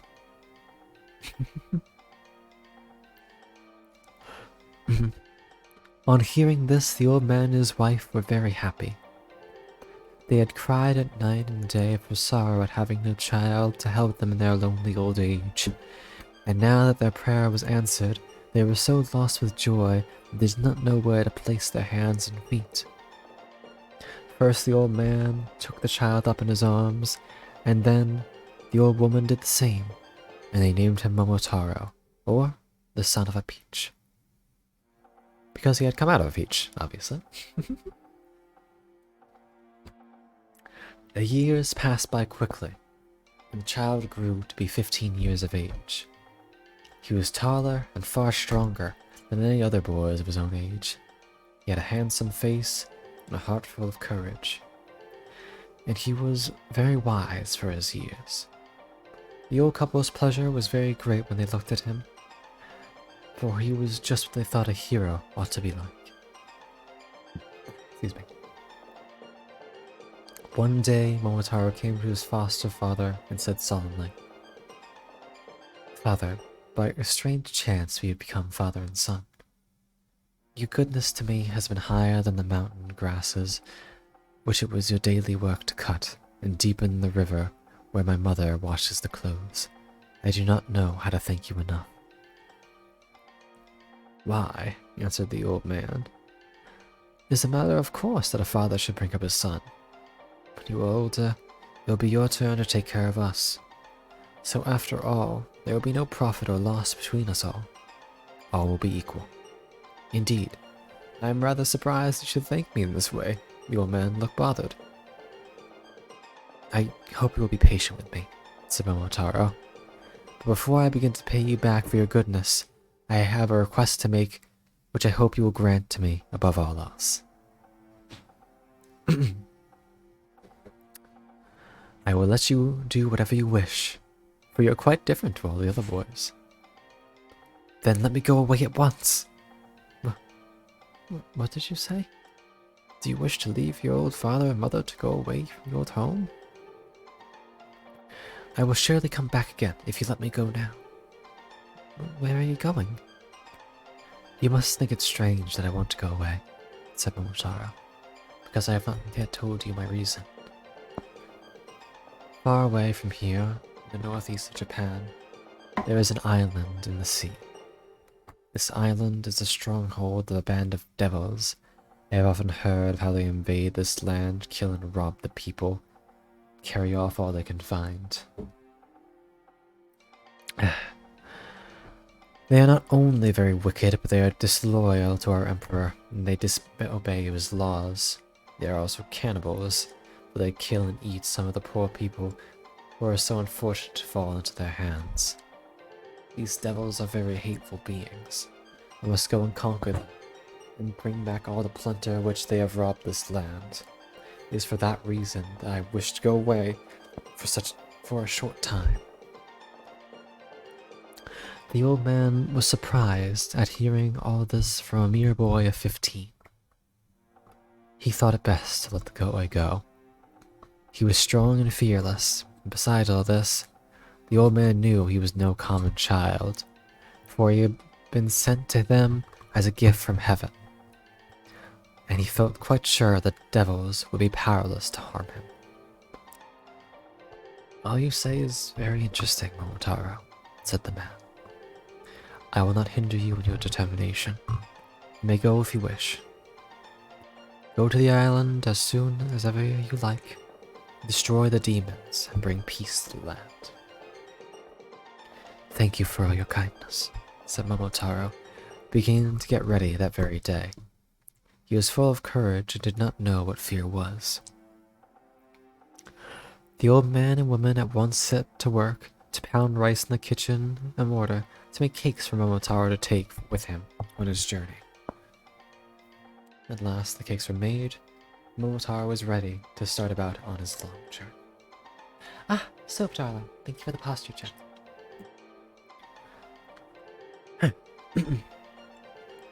Parting is always sad. So it was now. The eyes of the two old people were filled with tears. Their voices trembled as they said, "Go with all care and speed. We expect you back victorious." Momotaro was very sorry to leave his old parents, though he knew he was coming back as soon as he could. For he ought to have thought of how lonely they would be while he was away. But he said goodbye quite bravely. I am going now. Take good care of yourselves while I'm away. Goodbye. And he stepped quickly out of the house. In silence, the eyes of Momotaro and his parents met in farewell. Hearts for you too, Soap. Hold on, I feel like I'm gonna burp. Excuse me. Momotaro now hurried on his way till it was midday. He began to feel hungry, so he opened his bag and took out one of the rice cakes, and sat down under a tree by the side of the road to eat it. While he was having this lunch, a dog, as almost as large as a colt, came running out of the high grass.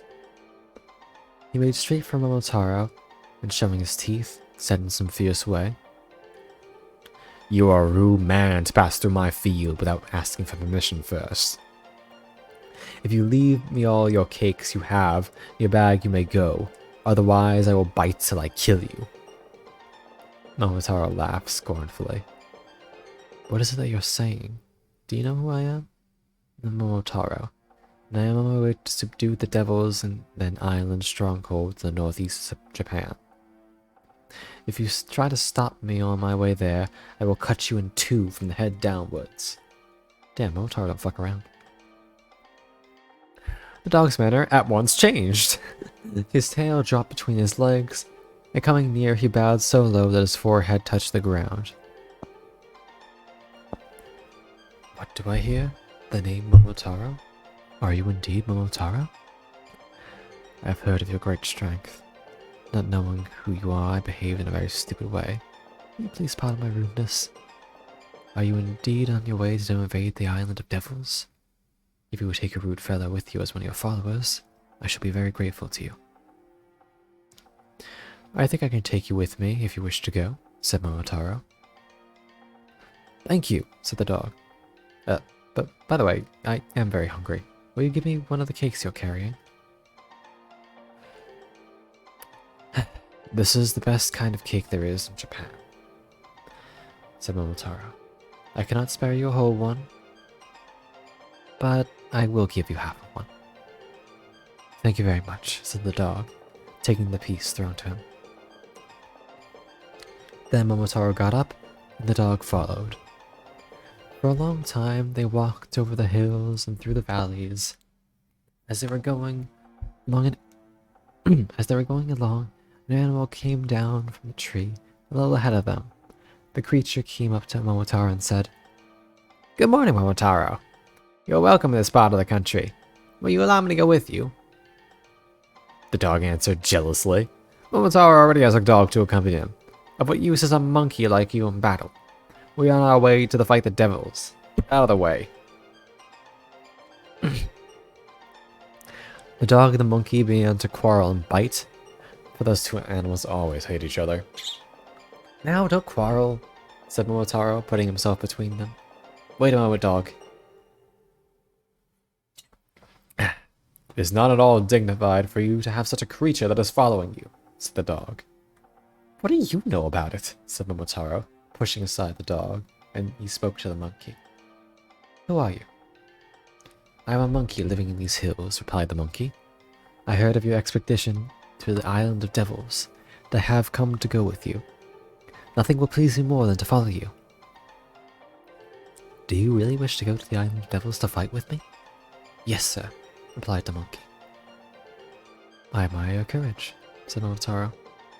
Here's a piece of one of my fine rice cakes. Come along. So, the monkey joined Momotaro, and the dog and monkey did not get along. Did not get on well together.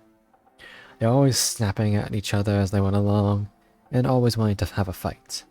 This made Momotaro very cross. At last, he sent the dog on ahead with a flag and put the monkey behind him with a sword.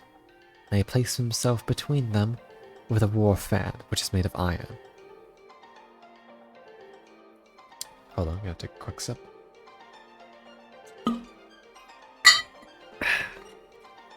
By and by, they came to a large field. Here, a bird flew down and lighted on the ground just in front of the little party.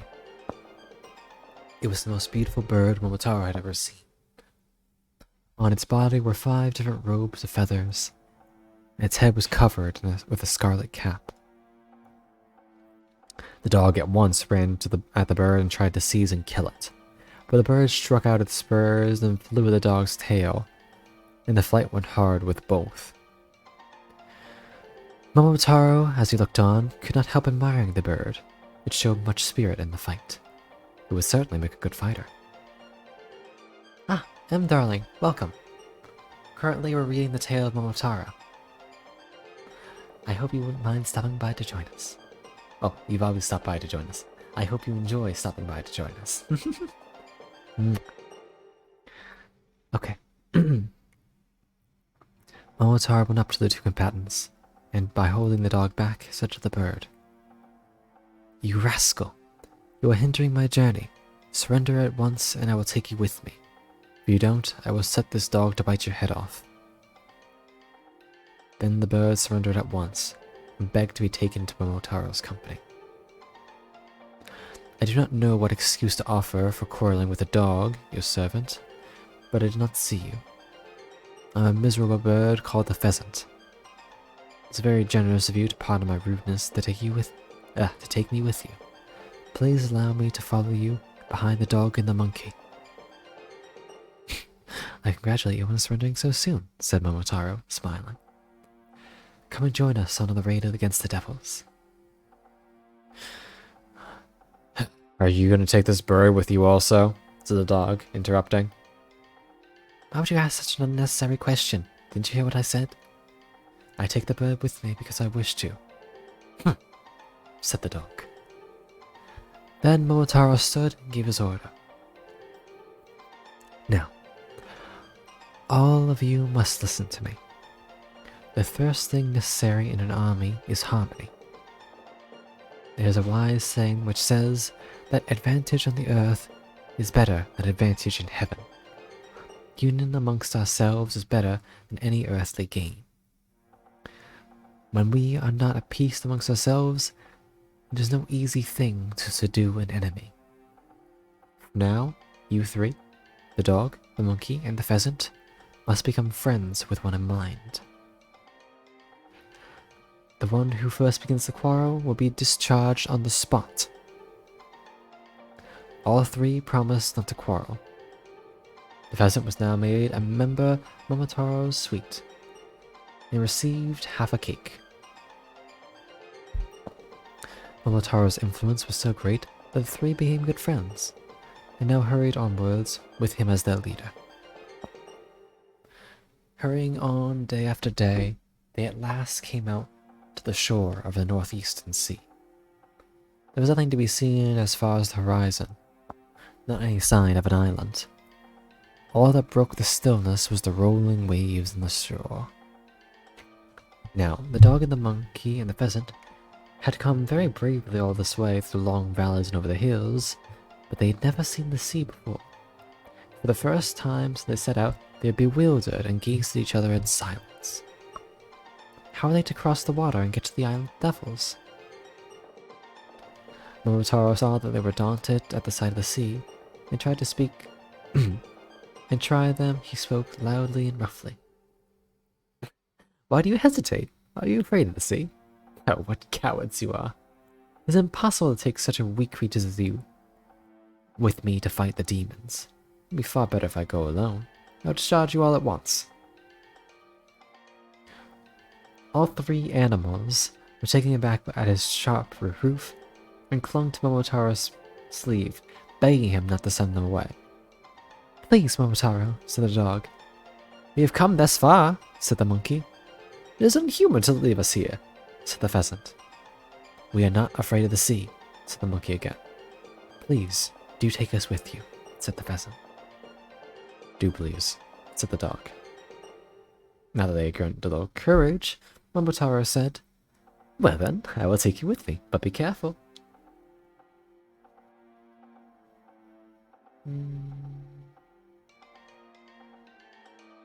Actually, Momotaro now got a small ship, and they all got on board. The wind and the weather were fair, and the ship went like an arrow over the sea. It was the first time they had ever been on the water, and so at first the dog, monkey, and pheasant were frightened at the waves and rolling of the vessel. By degrees, they grew accustomed to the water, and were quite happy again.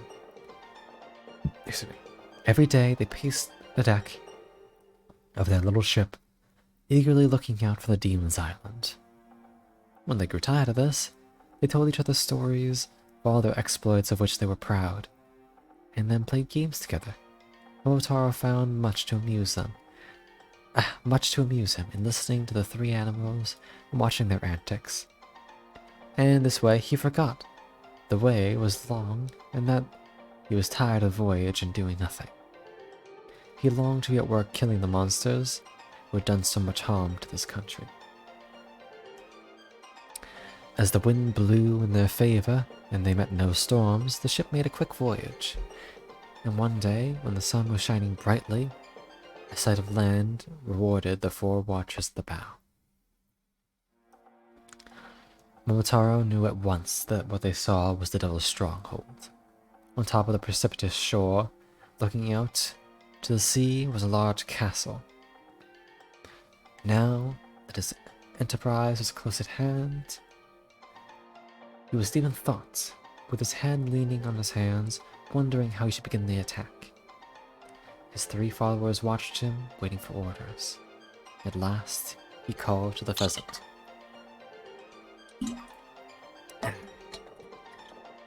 It's a great advantage to have for us to have you with us, said Momotaro to the bird, for you have good wings. Fly at once to the castle and engage the demons to fight. We will follow you.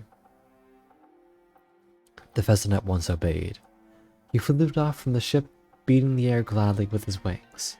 The bird soon reached the island and took up his position on top of the roof in the middle of the castle, calling out loudly, "All you devils, listen to me.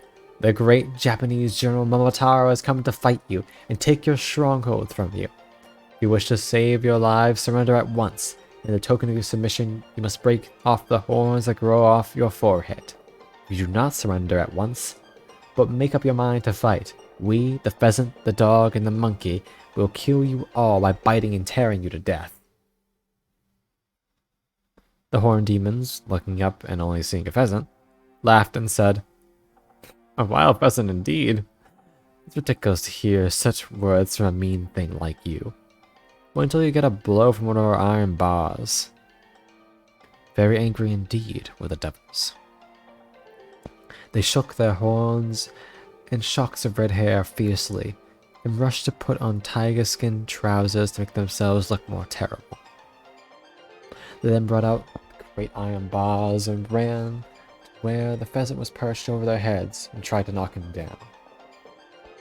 The pheasant flew to one side to escape the blow, and then attacked the head of the first one and then another demon. He flew round and round them, beating the air with his wings so fiercely and ceaselessly, the devils began to wonder whether they had to fight one or many more birds. In the meantime, Momotaro brought his ship to land. As they approached, he saw that the shore was like a recipe, and the large castle was surrounded by high walls and large iron gates, and was strongly fortified. Momotaro landed with the hopes of finding some way to the entrance, walked up the path towards the top, followed by the monkey and the dog. They soon came upon 2 beautiful damsels washing clothes in a stream. Momotaro saw that the clothes were blood-stained, and that as the 2 maidens washed, tears were falling fast down their cheeks. He stopped and spoke to them. "Who are you, and why do you weep?"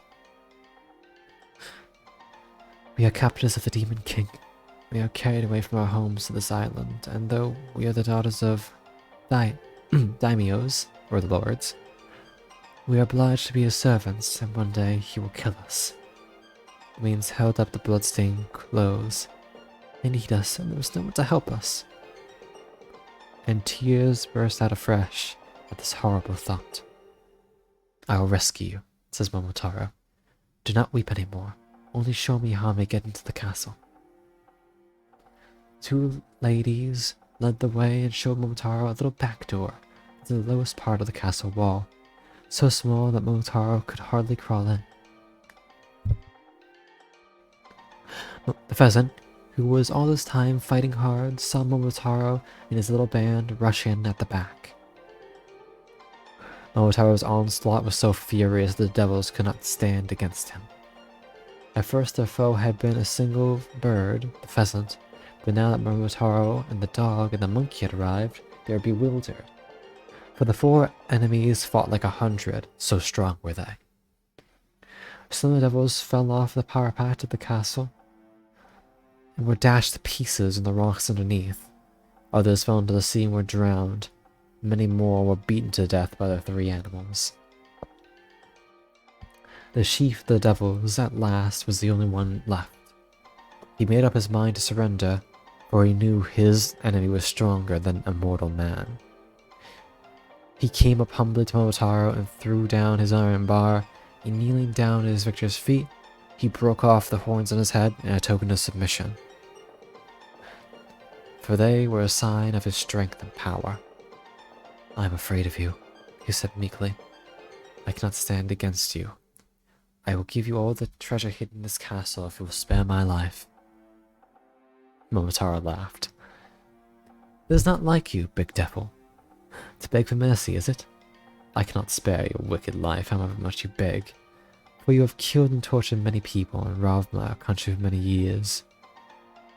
Then Momotaro tied the devil chief up and gave him into the monkey charge. Having done this, he went into all the rooms of the castle and set the prisoners free, gathered together all the treasure he found. The dog and the pheasant carried home the plunder, and thus Momotaro returned triumphantly to his home, taking with him the devil chief as a captive. The two poor damsels, the daughters of the daimyos, and the others who the wicked demon had carried off to be his slaves, were taken safely to their own homes and delivered to their parents. The whole of the country made a hero of Momotaro on his triumphant return, and rejoiced that the country was now freed from the robber devils that had been such a terror of the land for such a long time. But one joy was greater than all. The old couple's joy was greater than ever, and the treasure that Momotaro brought home with him enabled them to live in peace and plenty to the end of their days. And so concludes the tale of Momotaro.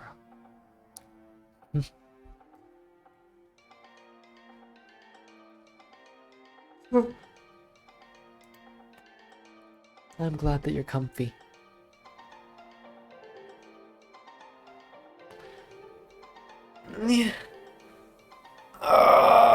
Fuck. Okay, there we go. Stretched. How you darlings doing? That was a big one.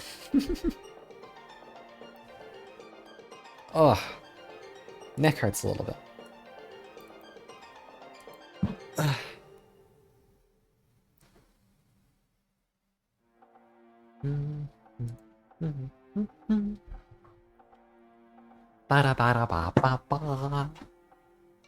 Oh, also, I asked. Oh, come on, your voice is so soothing. Ah, soap, sweetheart, thank you. That's why we're doing the storytime stream. A lot of people said, yo, your voice soothing. Let me read stories, please. I'm like, oh, thank you, and sure. Oh, I'm glad to hear that. We've been at it for 2 hours now, though, so I think it's time to take a little snack break, don't you think? I got some ice cream, or I got some Oreos and milk. Decisions. I want something cold, or do I want something not as cold? The other half. The other half? Why? Oh, I could just eat soap. Soap's tasty. Come over here, Cat Bumbo. I'm gonna nibble on your ears. Da da da da da. Or maybe I can make a soup out of jelly. Maybe, Jelly, are you like a jelly worm? Can I just like nibble on you and you'll be really sweet? Or are you gonna sting me? like a little jester you are.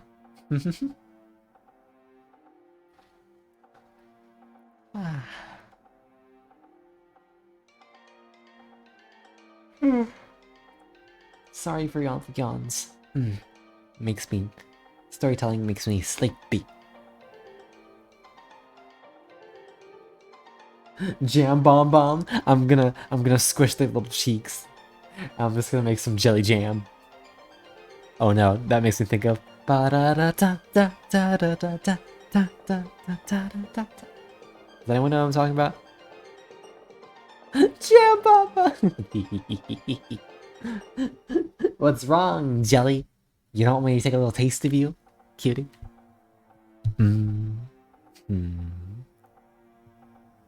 Ah, I suppose that's fair. You do have a point, Soap. But you're not safe either. I will nibble on you.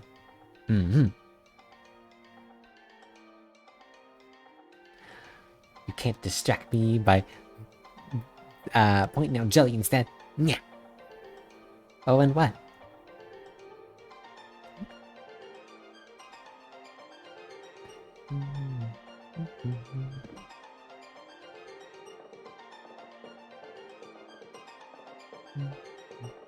Ah! What? What? What?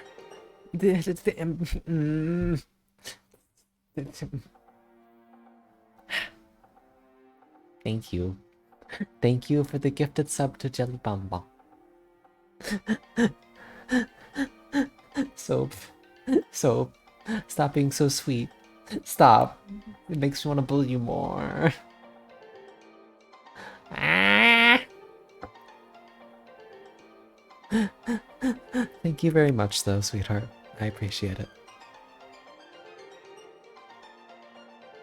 Jelly is very sweet. Correct. Oh yeah, I hope you guys enjoy your corny emotes. Soap is the fucking sweetest, right? He's the sweetest. Pardon me, they are the sweetest. I just wanna... I'm gonna take you out for fucking coffee abduction someday, and you're not gonna be able to stop me.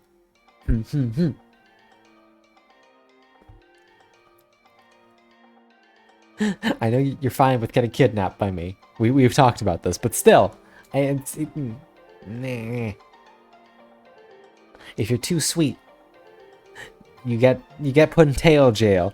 Do you want that? Do you want to be put in tail jail? You want to get completely fluffed?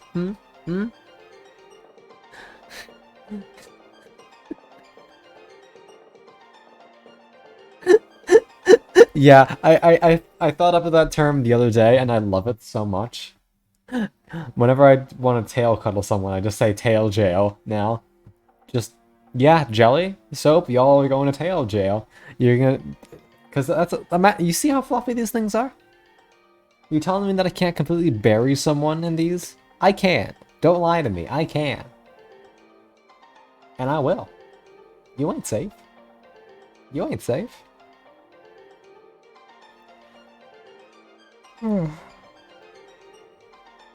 Yeah. Okay. Soap, you're so fucking sweet. Oh my god. Okay, I'm gonna quickly... I know a bean that vanished completely. Yeah, there's quite a few beans that you just plop them in there like, whoop! Gone.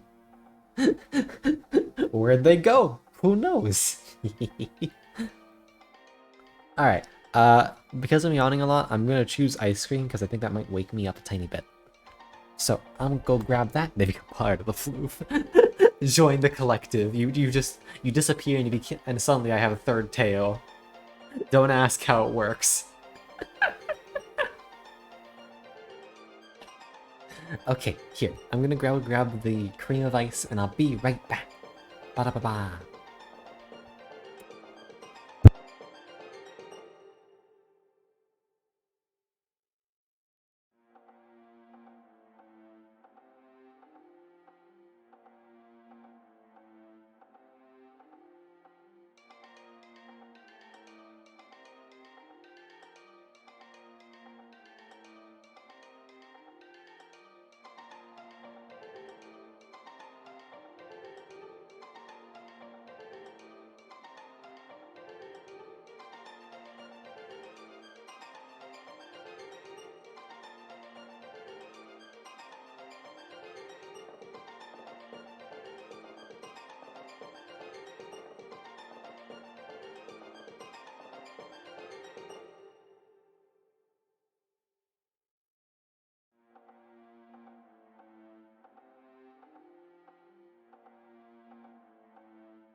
Alright, I'm back.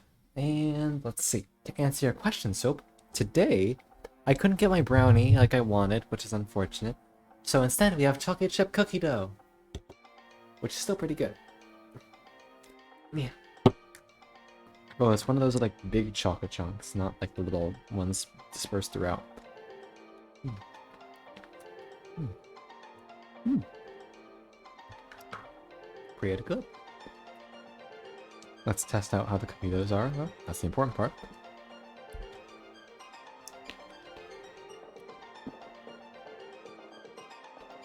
Hmm. Okay. Ben & Jerry's cookie dough, pretty good. Nice.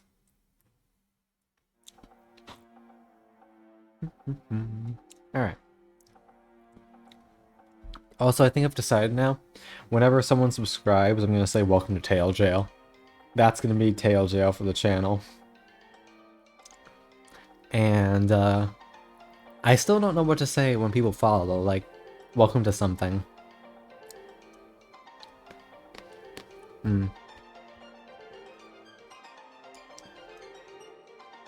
Maybe the library? Welcome to the library?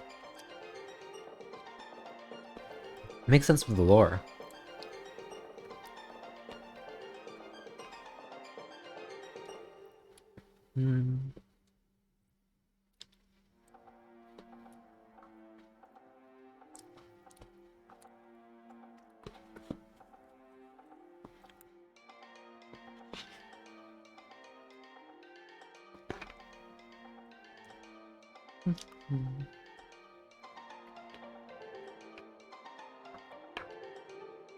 But how are you darlings doing tonight?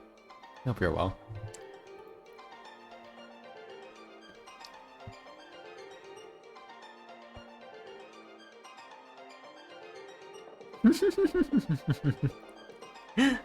So, you're welcome to come to me, and I'll put you in tail jail anytime. You've been nothing but sweet. It's always a joy to watch you do stuff. Hell, even when I'm in other people's chats, I see you being fucking sweet and adorable. I'm like, bro. I just want to kiss this cat boy. They the best.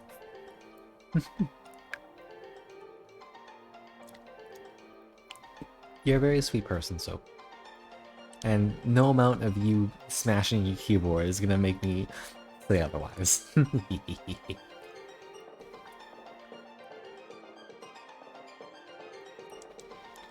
There are so many good cat boys in my life. We got the Vembo of Acted Soap. We got Insomnia. Sobi's a bastard. Fuck it. Nah, Sobi's okay. Oh, so you say something. You say these cute things. You want me not to believe you? Illegal. How? How can't I? Yeah. There's Ichi. I haven't seen Ichi in a while, but he's been like banished to like Germany or something. But he's a good bean, even if he always throws up in my carpets.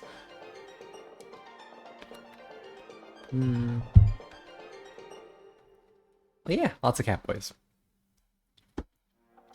And I just want to check. So, are you okay with me calling you a cat boy, even though you use they them pronouns? I just don't want to, like, you know.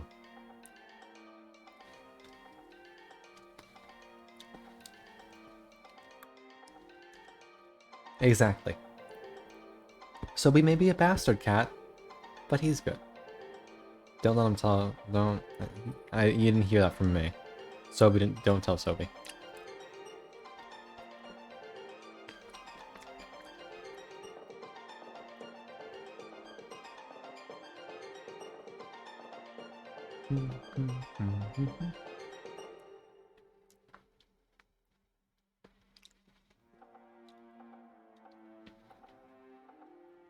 Alright, cool.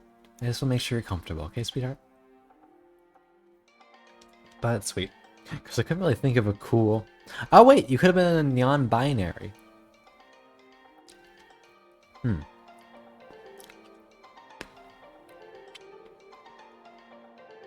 don't think you are new. You like that one, Jelly? You like that one? Would you prefer that, Soap?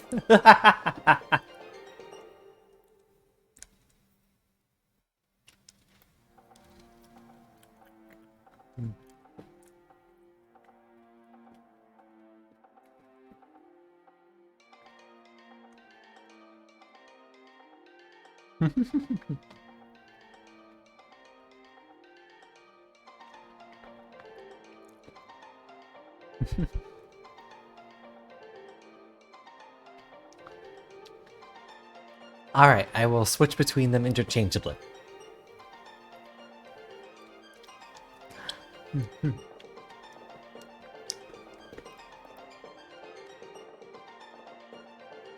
God. I can't say you're my favorite neon binary though, because I love Insomnia very much too. Two very good neon binaries.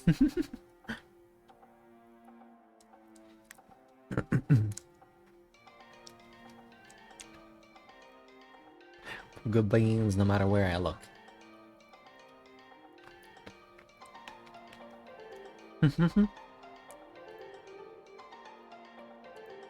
Hand holding in my trap?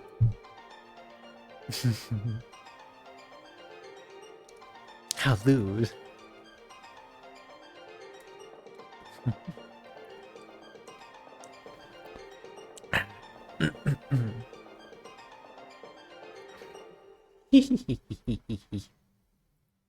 I feel like handholding with soap would be probably the purest experience imaginable. It'd just be a very flushed and flustery lad, just like kind of fidgeting around, not really knowing how to do it.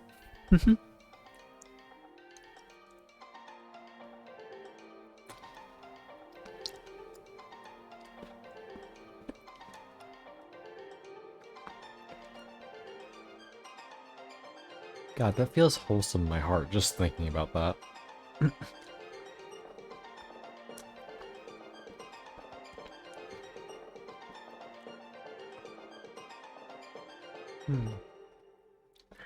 Welcome back, Jax. We're taking a break for some ice cream, and we're also honey roasting soap because they are adorable and we love them very much.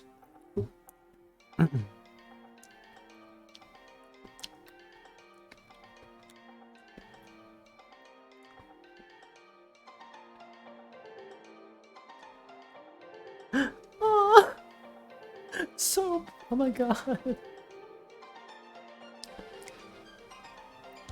Hell yeah, Jax!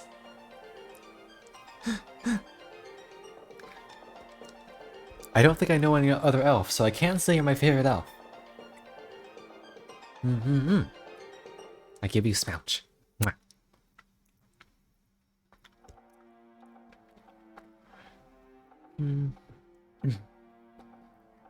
Also, regarding the ice cream, this shit's sick. There's like so much cookie dough in here. Normally I get like cookie dough ice cream, like, where the hell is it all? But there's some good stuff. Do you want to go to Tail Jail too, Jax?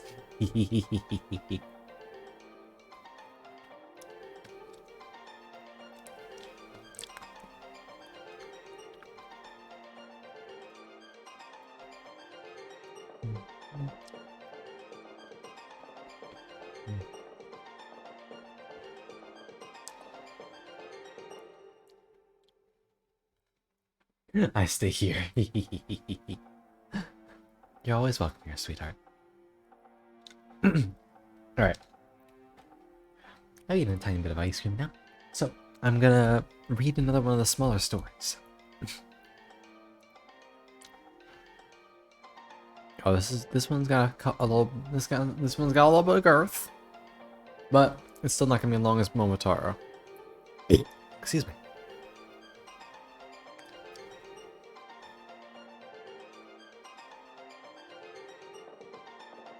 My ears are ready.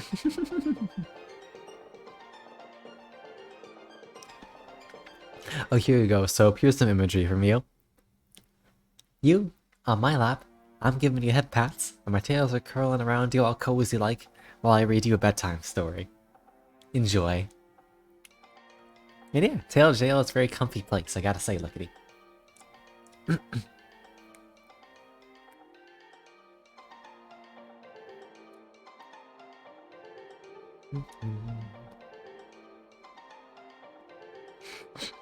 Considering my residency to Tail Jail, permanent residency, soap.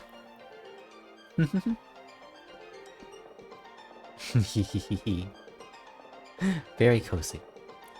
It's just nice fox hours. We just vibe.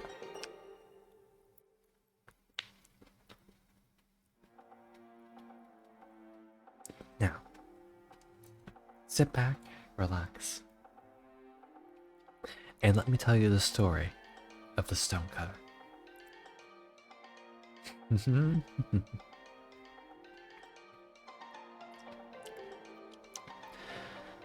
Once upon a time, there lived the stonecutter, who went every day to a great rock inside the mountain and cut out slabs for gravestones or for houses.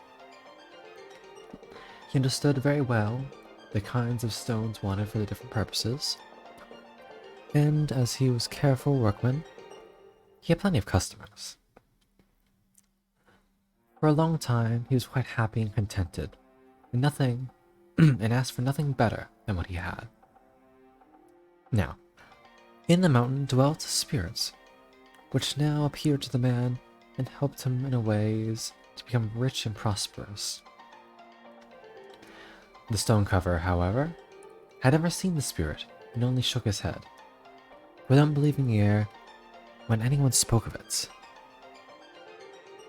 But a time was coming where he learned to change his opinion.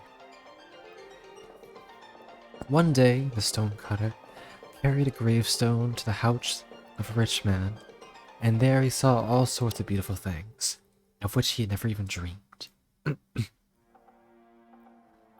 Suddenly, his daily work seemed to grow harder and heavier, and he said to himself, "Oh, if only I were a rich man, and could sleep in a bed with silken curtains and golden tassels, how happy I should be." Just gonna read chapters. Can you say I'll buy soap? Head pats rolling down Cod's lap. That can be arranged. Yes, the fuzzy handcuffs. Yes, give me. This is a very good. Don't tail me. Oh my god.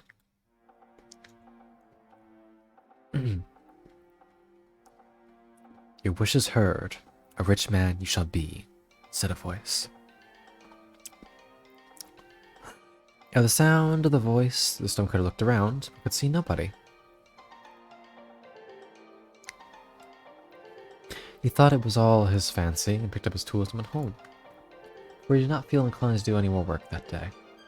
But when he reached the little house where he lived, he stood there with amazement, for instead of a wooden hut, was a stately palace filled with splendid furniture. And the most splendid of all was the bed, every respect like the one he had envied. He was nearly beside himself with joy, and in his new life the old one would be soon forgotten. It was now the beginning of the summer, and each day the sun blazed more fiercely. One morning the heat was so great that the stonecutter could scarcely breathe. He determined he would stop at home till evening. He was rather dull, for he had never learned how to amuse himself, speaking through the closed blinds, and he was going on to see what was going on outside on the street, when a little carriage passed by, drawn by servants dressed in blue and silver. In the carriage sat a prince, and over his head a golden umbrella was held to protect him from the sun's rays.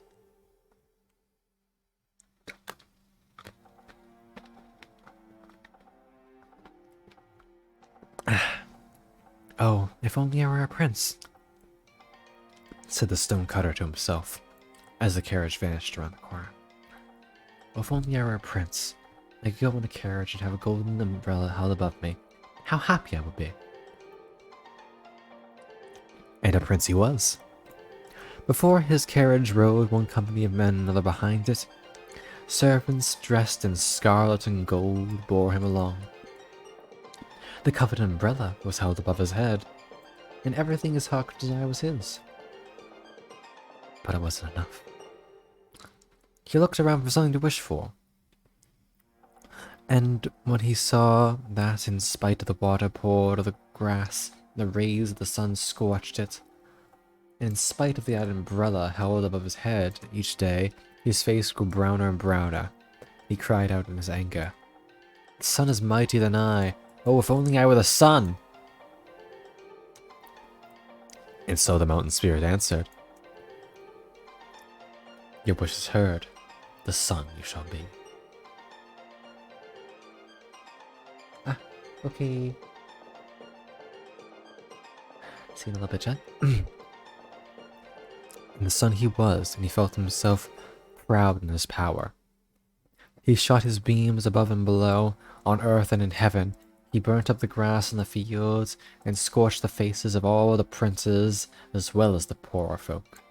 But in a short time he began to grow tired of his might, for there seemed nothing left for him to do. Discontent once more filled his soul, and when a cloud covered his face, the earth hid from him. He cried in his anger, "Does the cloud hold captive my rays? Is it mightier than I? Oh, if I were that cloud, mightier than any."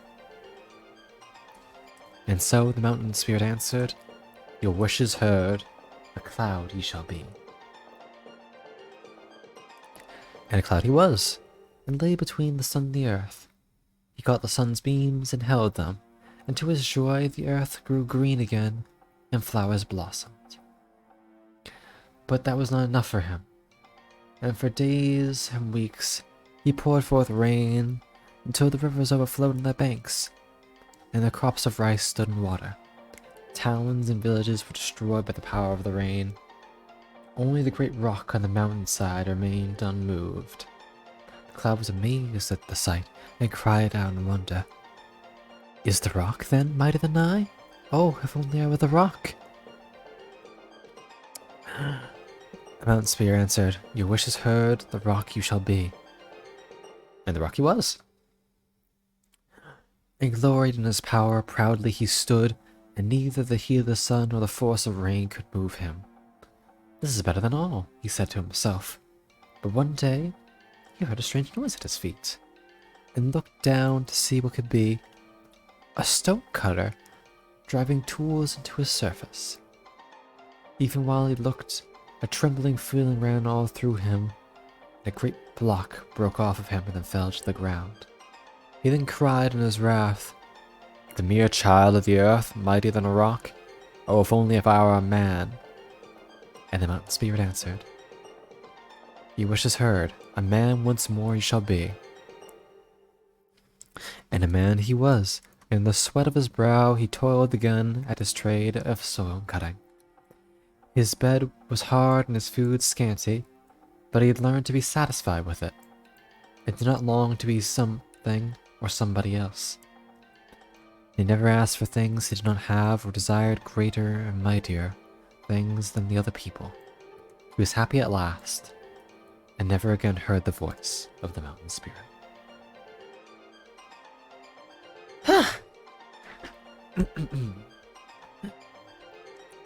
Human desire, it's endless.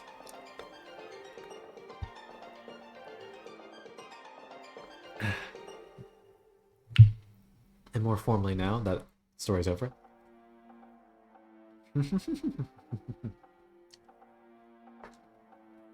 I hope I'll be able to lure you into the land of slumber, Jelly.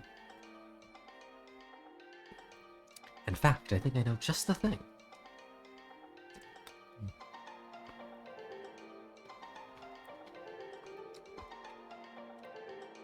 Gonna eat a little bit more ice cream, but then I'm gonna sing you a lullaby.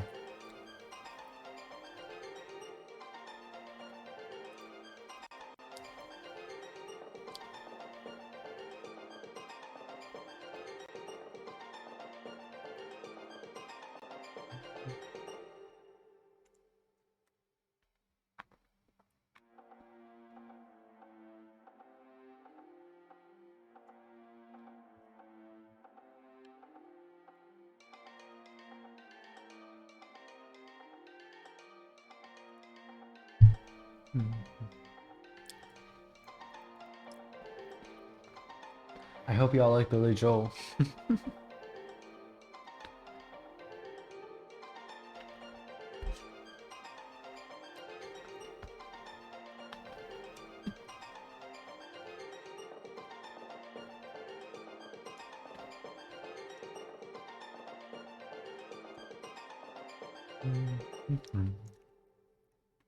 Maybe there's a better lullaby than this one though. This one's like normally sing it for a kid.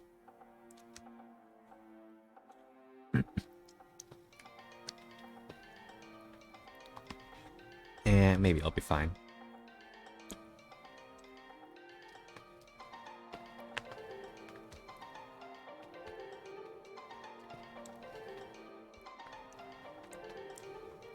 Alright. One more spoonful. Put this to the side. And close.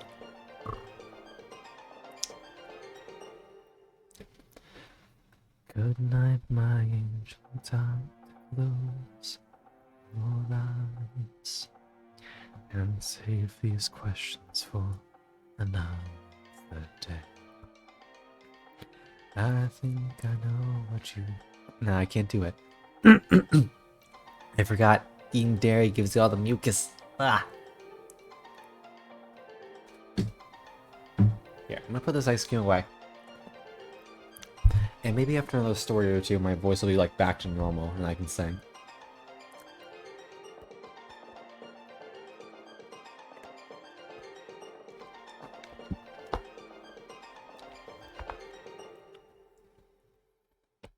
Alright. There we go. One last bit of cookie dough. Now let me put this away real quick. Be right back.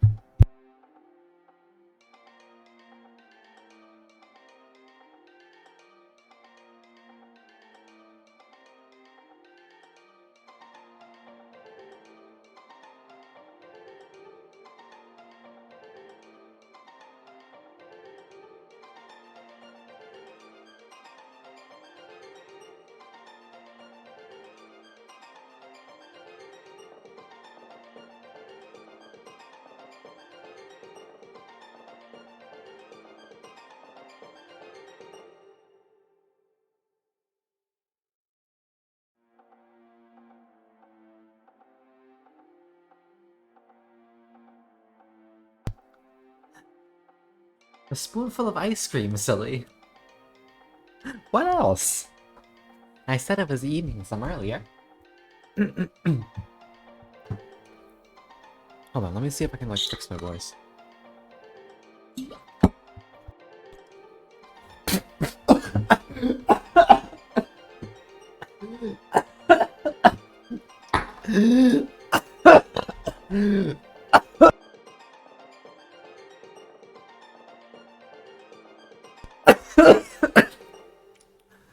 Oh fuck.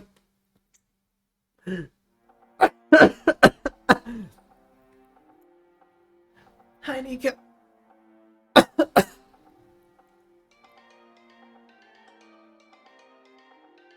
No, not really. Oh, okay. Okay.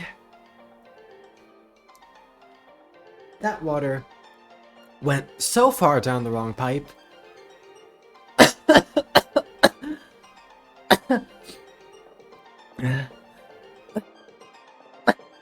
I'll be okay. Just give me like 1 second. Hold on, I'm gonna go on mute.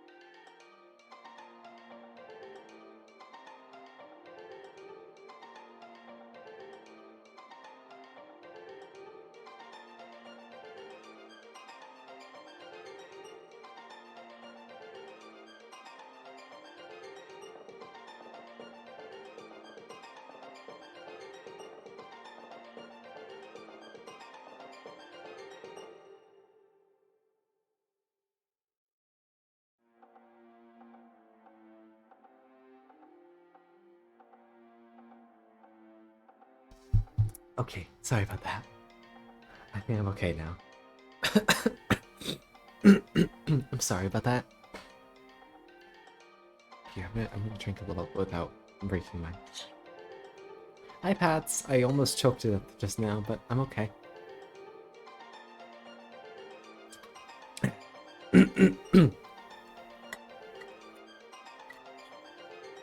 Now I feel like my voice is gonna be out of tune for a whole different reason.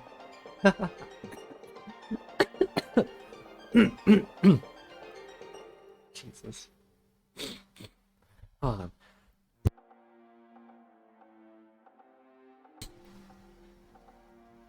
Okay. I'm sorry. I probably just ruined your sleepy mood too. I'm sorry.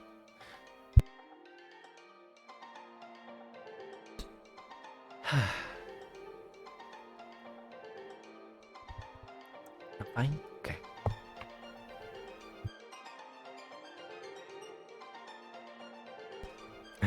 Alright. Well, I guess we'll at least try. I don't think it's gonna put you to sleep, but maybe it'll get you closer.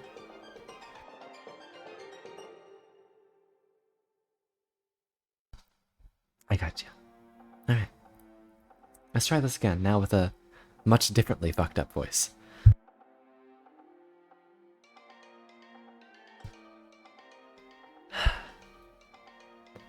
Good night, my angel.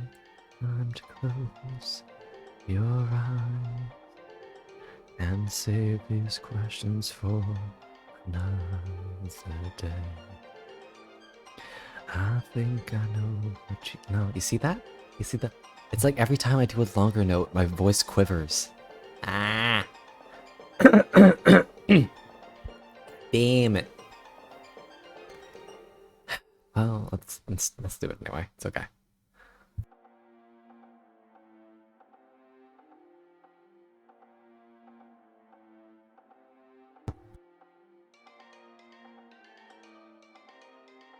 Hi, as I said that, I definitely wasn't racked by another series of coughs that I had to mute for. Oh my god. I feel like an old man right now. What is happening?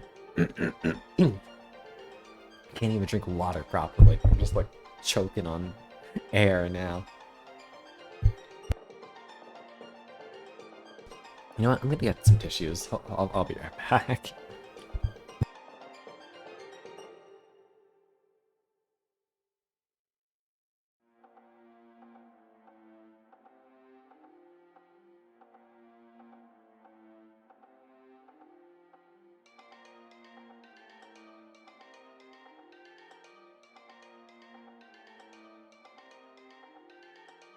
Okay, I'm back. Sorry about that times 3, but I'm a little bit better now. Kinda. I can still feel like that bit in the back of my throat, you know what I mean? I'm not sure if it's like hearable in my voice. Visible in my voice? You know what I mean? But since everything was kind of going to hell at first, Nika, hello darling, I hope you're doing well. Yeah, I'm okay now. I'm just gonna be like clearing my throat a lot, which I feel is bad.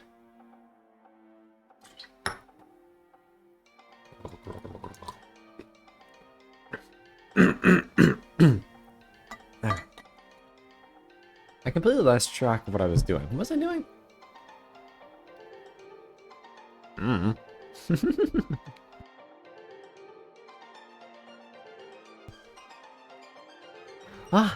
I'm sorry, Nika. Here, we'll put you in tail jail. We'll get you all nice and comfy, and we'll read. Okay?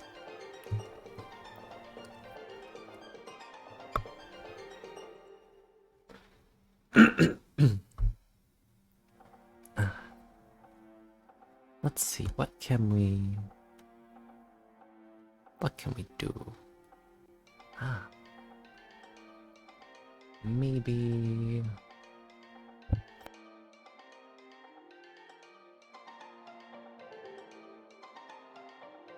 Okay, there is another story over here. Let's see, this one... Tail jail. Yeah, you get put with all the fluffy tails and I get to cuddle you. It's nice and soft and you don't have to worry about things for a while.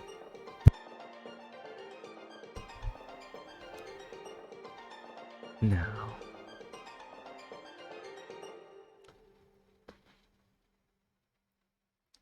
Okay. Oh, here's one. Okay. Danzaemon, the Chief of Itas. I'm definitely butchering that name.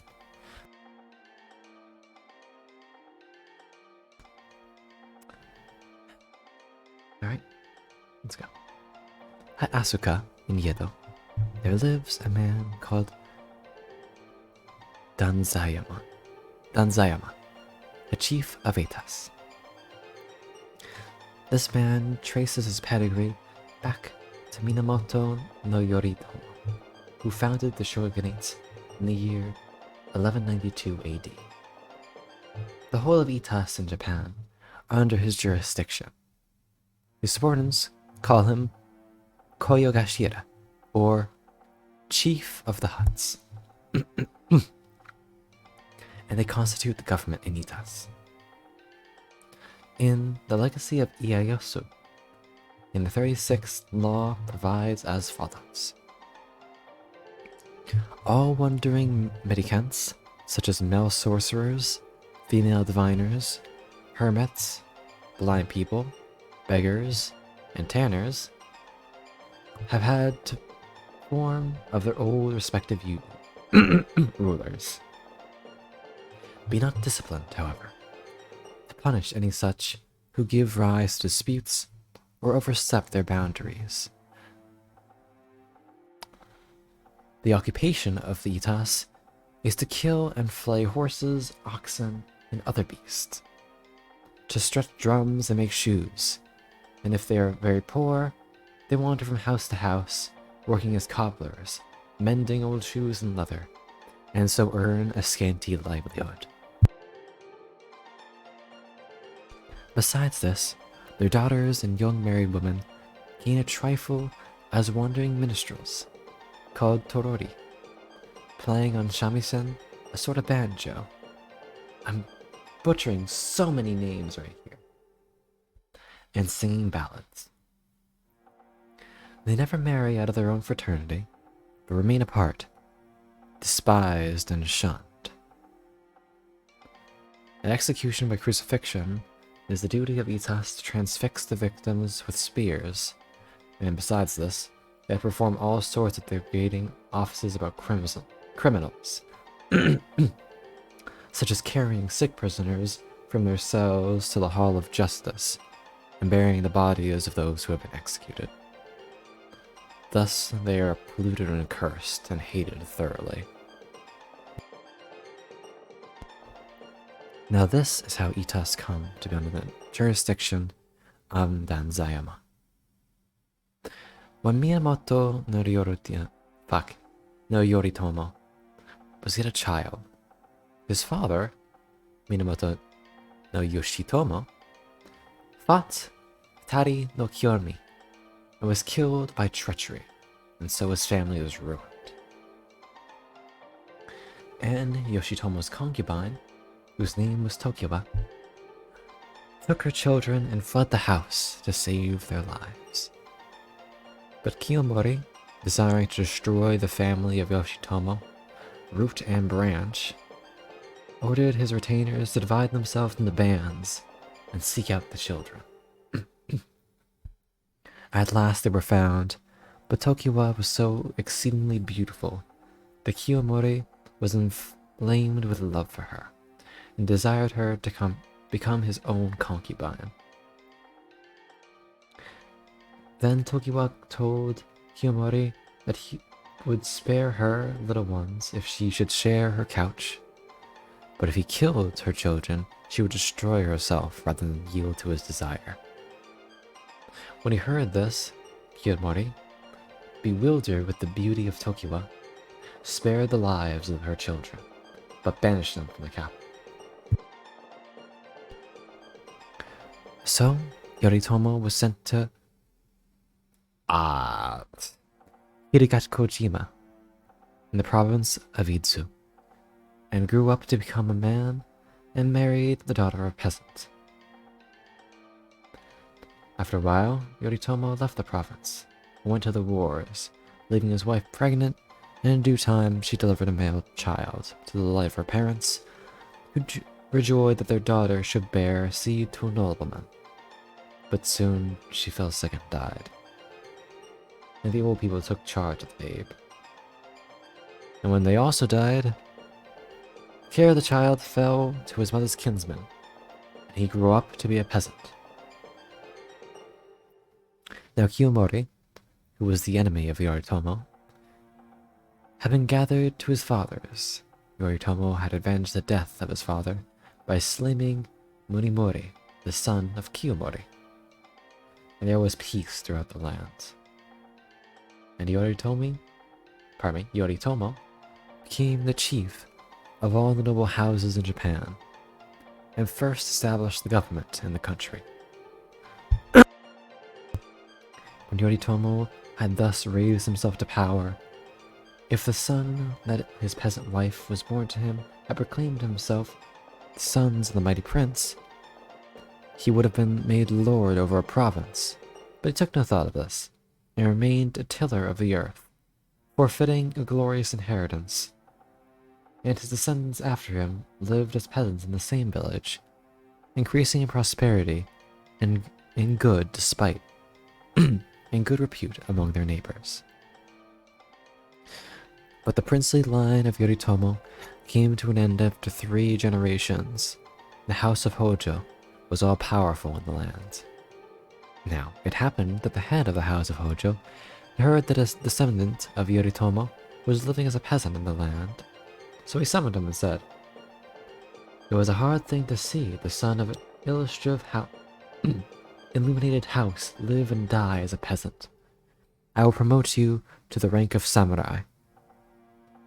Then the peasant answered, "My lord, if I become a samurai, I will become the retainer of some noble.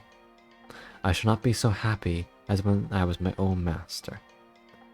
If I may not remain a husbandman, let me be chief over men, however humble they may be." But my lord Hojo was angry at this, thinking to punish the peasant for his insolence, said, "Since you wish to become a chief over men, no matter how humble, there is no means of gratifying your strange wish but by making you chief of Etas over the whole country. So now see that you will rule them as well." When he heard this, the peasant was afraid. Because he wished to become a chief over men, however humble, he could not choose but to become the chief of Etas, he and his children after him forever. And Danzayamon, who rules Etas at present time, and lives at Azuka, is his lineal descendant. I'm real. That was a lot of names. I kind of... Okay. So, if I'm getting the gist of this directly, essentially, the ruler of Etas are basically the undesirable class in this Japanese culture at the time period. The witches, the beggars, the blind people, the hermits, the diviners. They're all considered the quote-unquote Etas. The sick, the dying. And because he wanted to be the prince, or not the prince, he didn't want to be a samurai and serving under someone, but would rather be ruling his own set of men, rather, since he wants to keep his independence. The dick is like, alright, fine, bet. You can be the fucking ruler over all of the undesirables in the entire country. And this is still, like, apparently this was passed down for generations, is still going on. But yeah. And as for your comment, lickety-split, yeah, there's so many cool things in Japanese lore that I just love reading about. There's so many nice stories, little foretellings here and there, some stuff with a lot of foreshadowing. But yeah, it's really good. And I enjoy it a lot.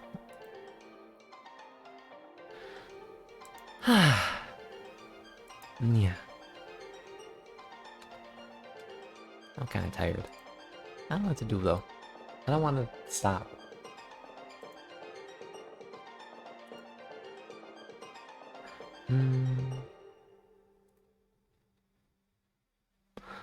Hold on, let me just quickly try.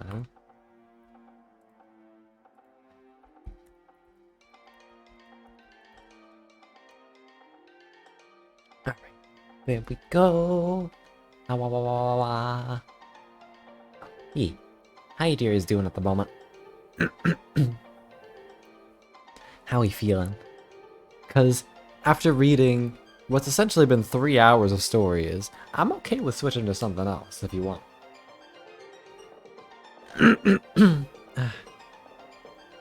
Definitely not because my throat's still fucked. That'd be preposterous.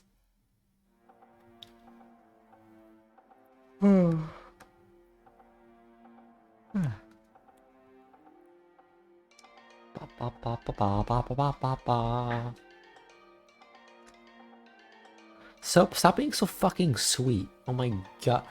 You know what? I'm gonna... Soap, how would you like to be abducted for some Super Animal Royale?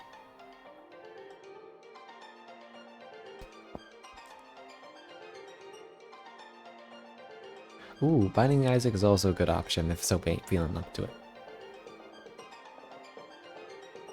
Ba, ba, ba, ba, also, like, when you're tired, take a break. Yeah. Yeah. I should. Doesn't mean I will, but I should. I'm powered entirely off of sugar and spite. You're down? Ooh. Is there like duo queues? Is that a thing? Or are we gonna get put with a bunch of randos?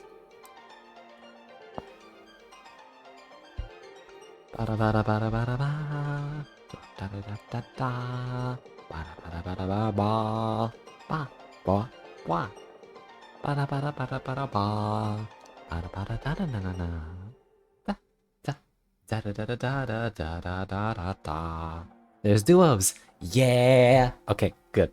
Awesome. Hold on. So I'm abducting you right this instant. Where is my non-binary?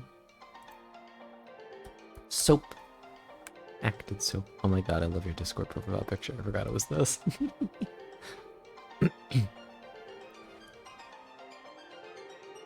Yeah, you're being abducted to Tail Jail. What you gonna do about it? Alright, starting a voice call.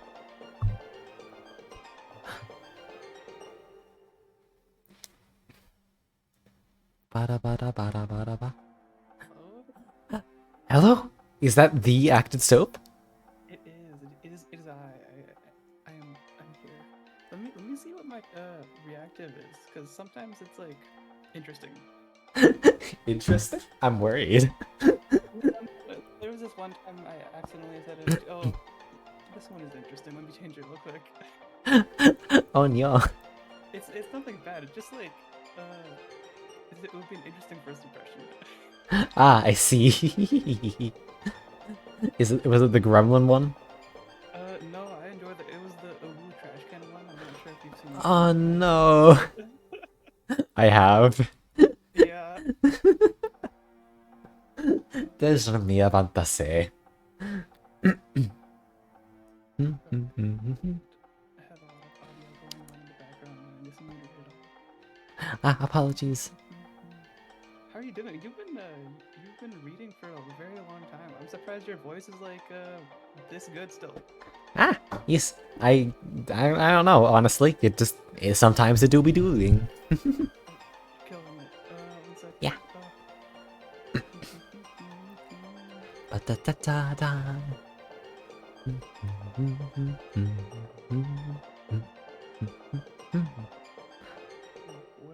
What are we in the mood for today? I think we're going sushi today. Sushi? Yeah, we're going sushi. Ah, okay, cool. Here, let me start making a browser source for you. Add source. No, I will go very fast because I like the neon binary.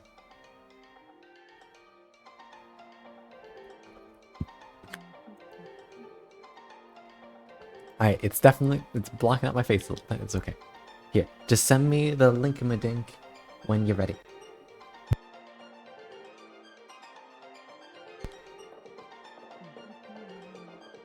Ba-ba-ba-da-da. I'm usually like very good at this, but I'm a little flustered.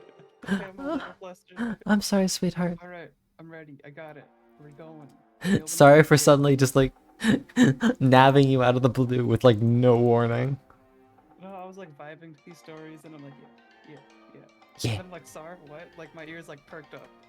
I like, I love this game so much. yeah. Okay, it's gonna take a little bit for it to load in, but it's okay. We're gonna like throw you on the other screen too. So I'm gonna quickly copy the source. I'm gonna tab over to game for a moment. I'm gonna paste it. Shh, you don't see me over here.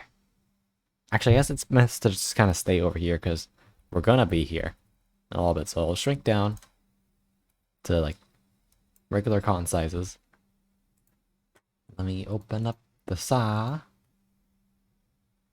I guess I can close out of the folktales that I've read already.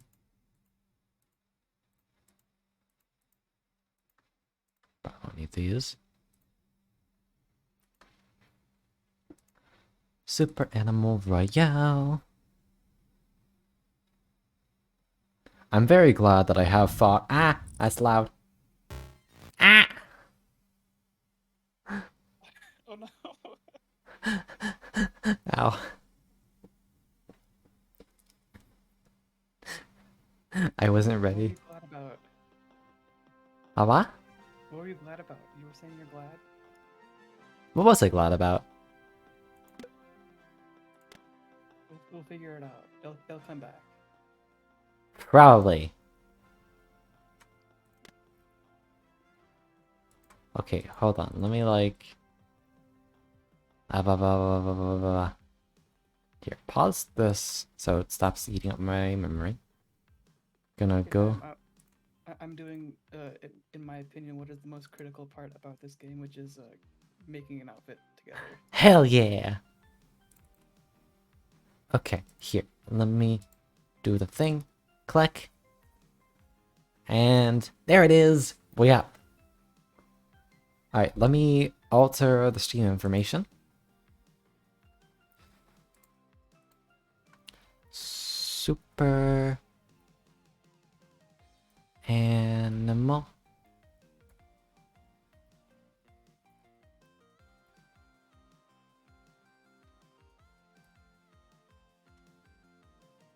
There it is. Okay.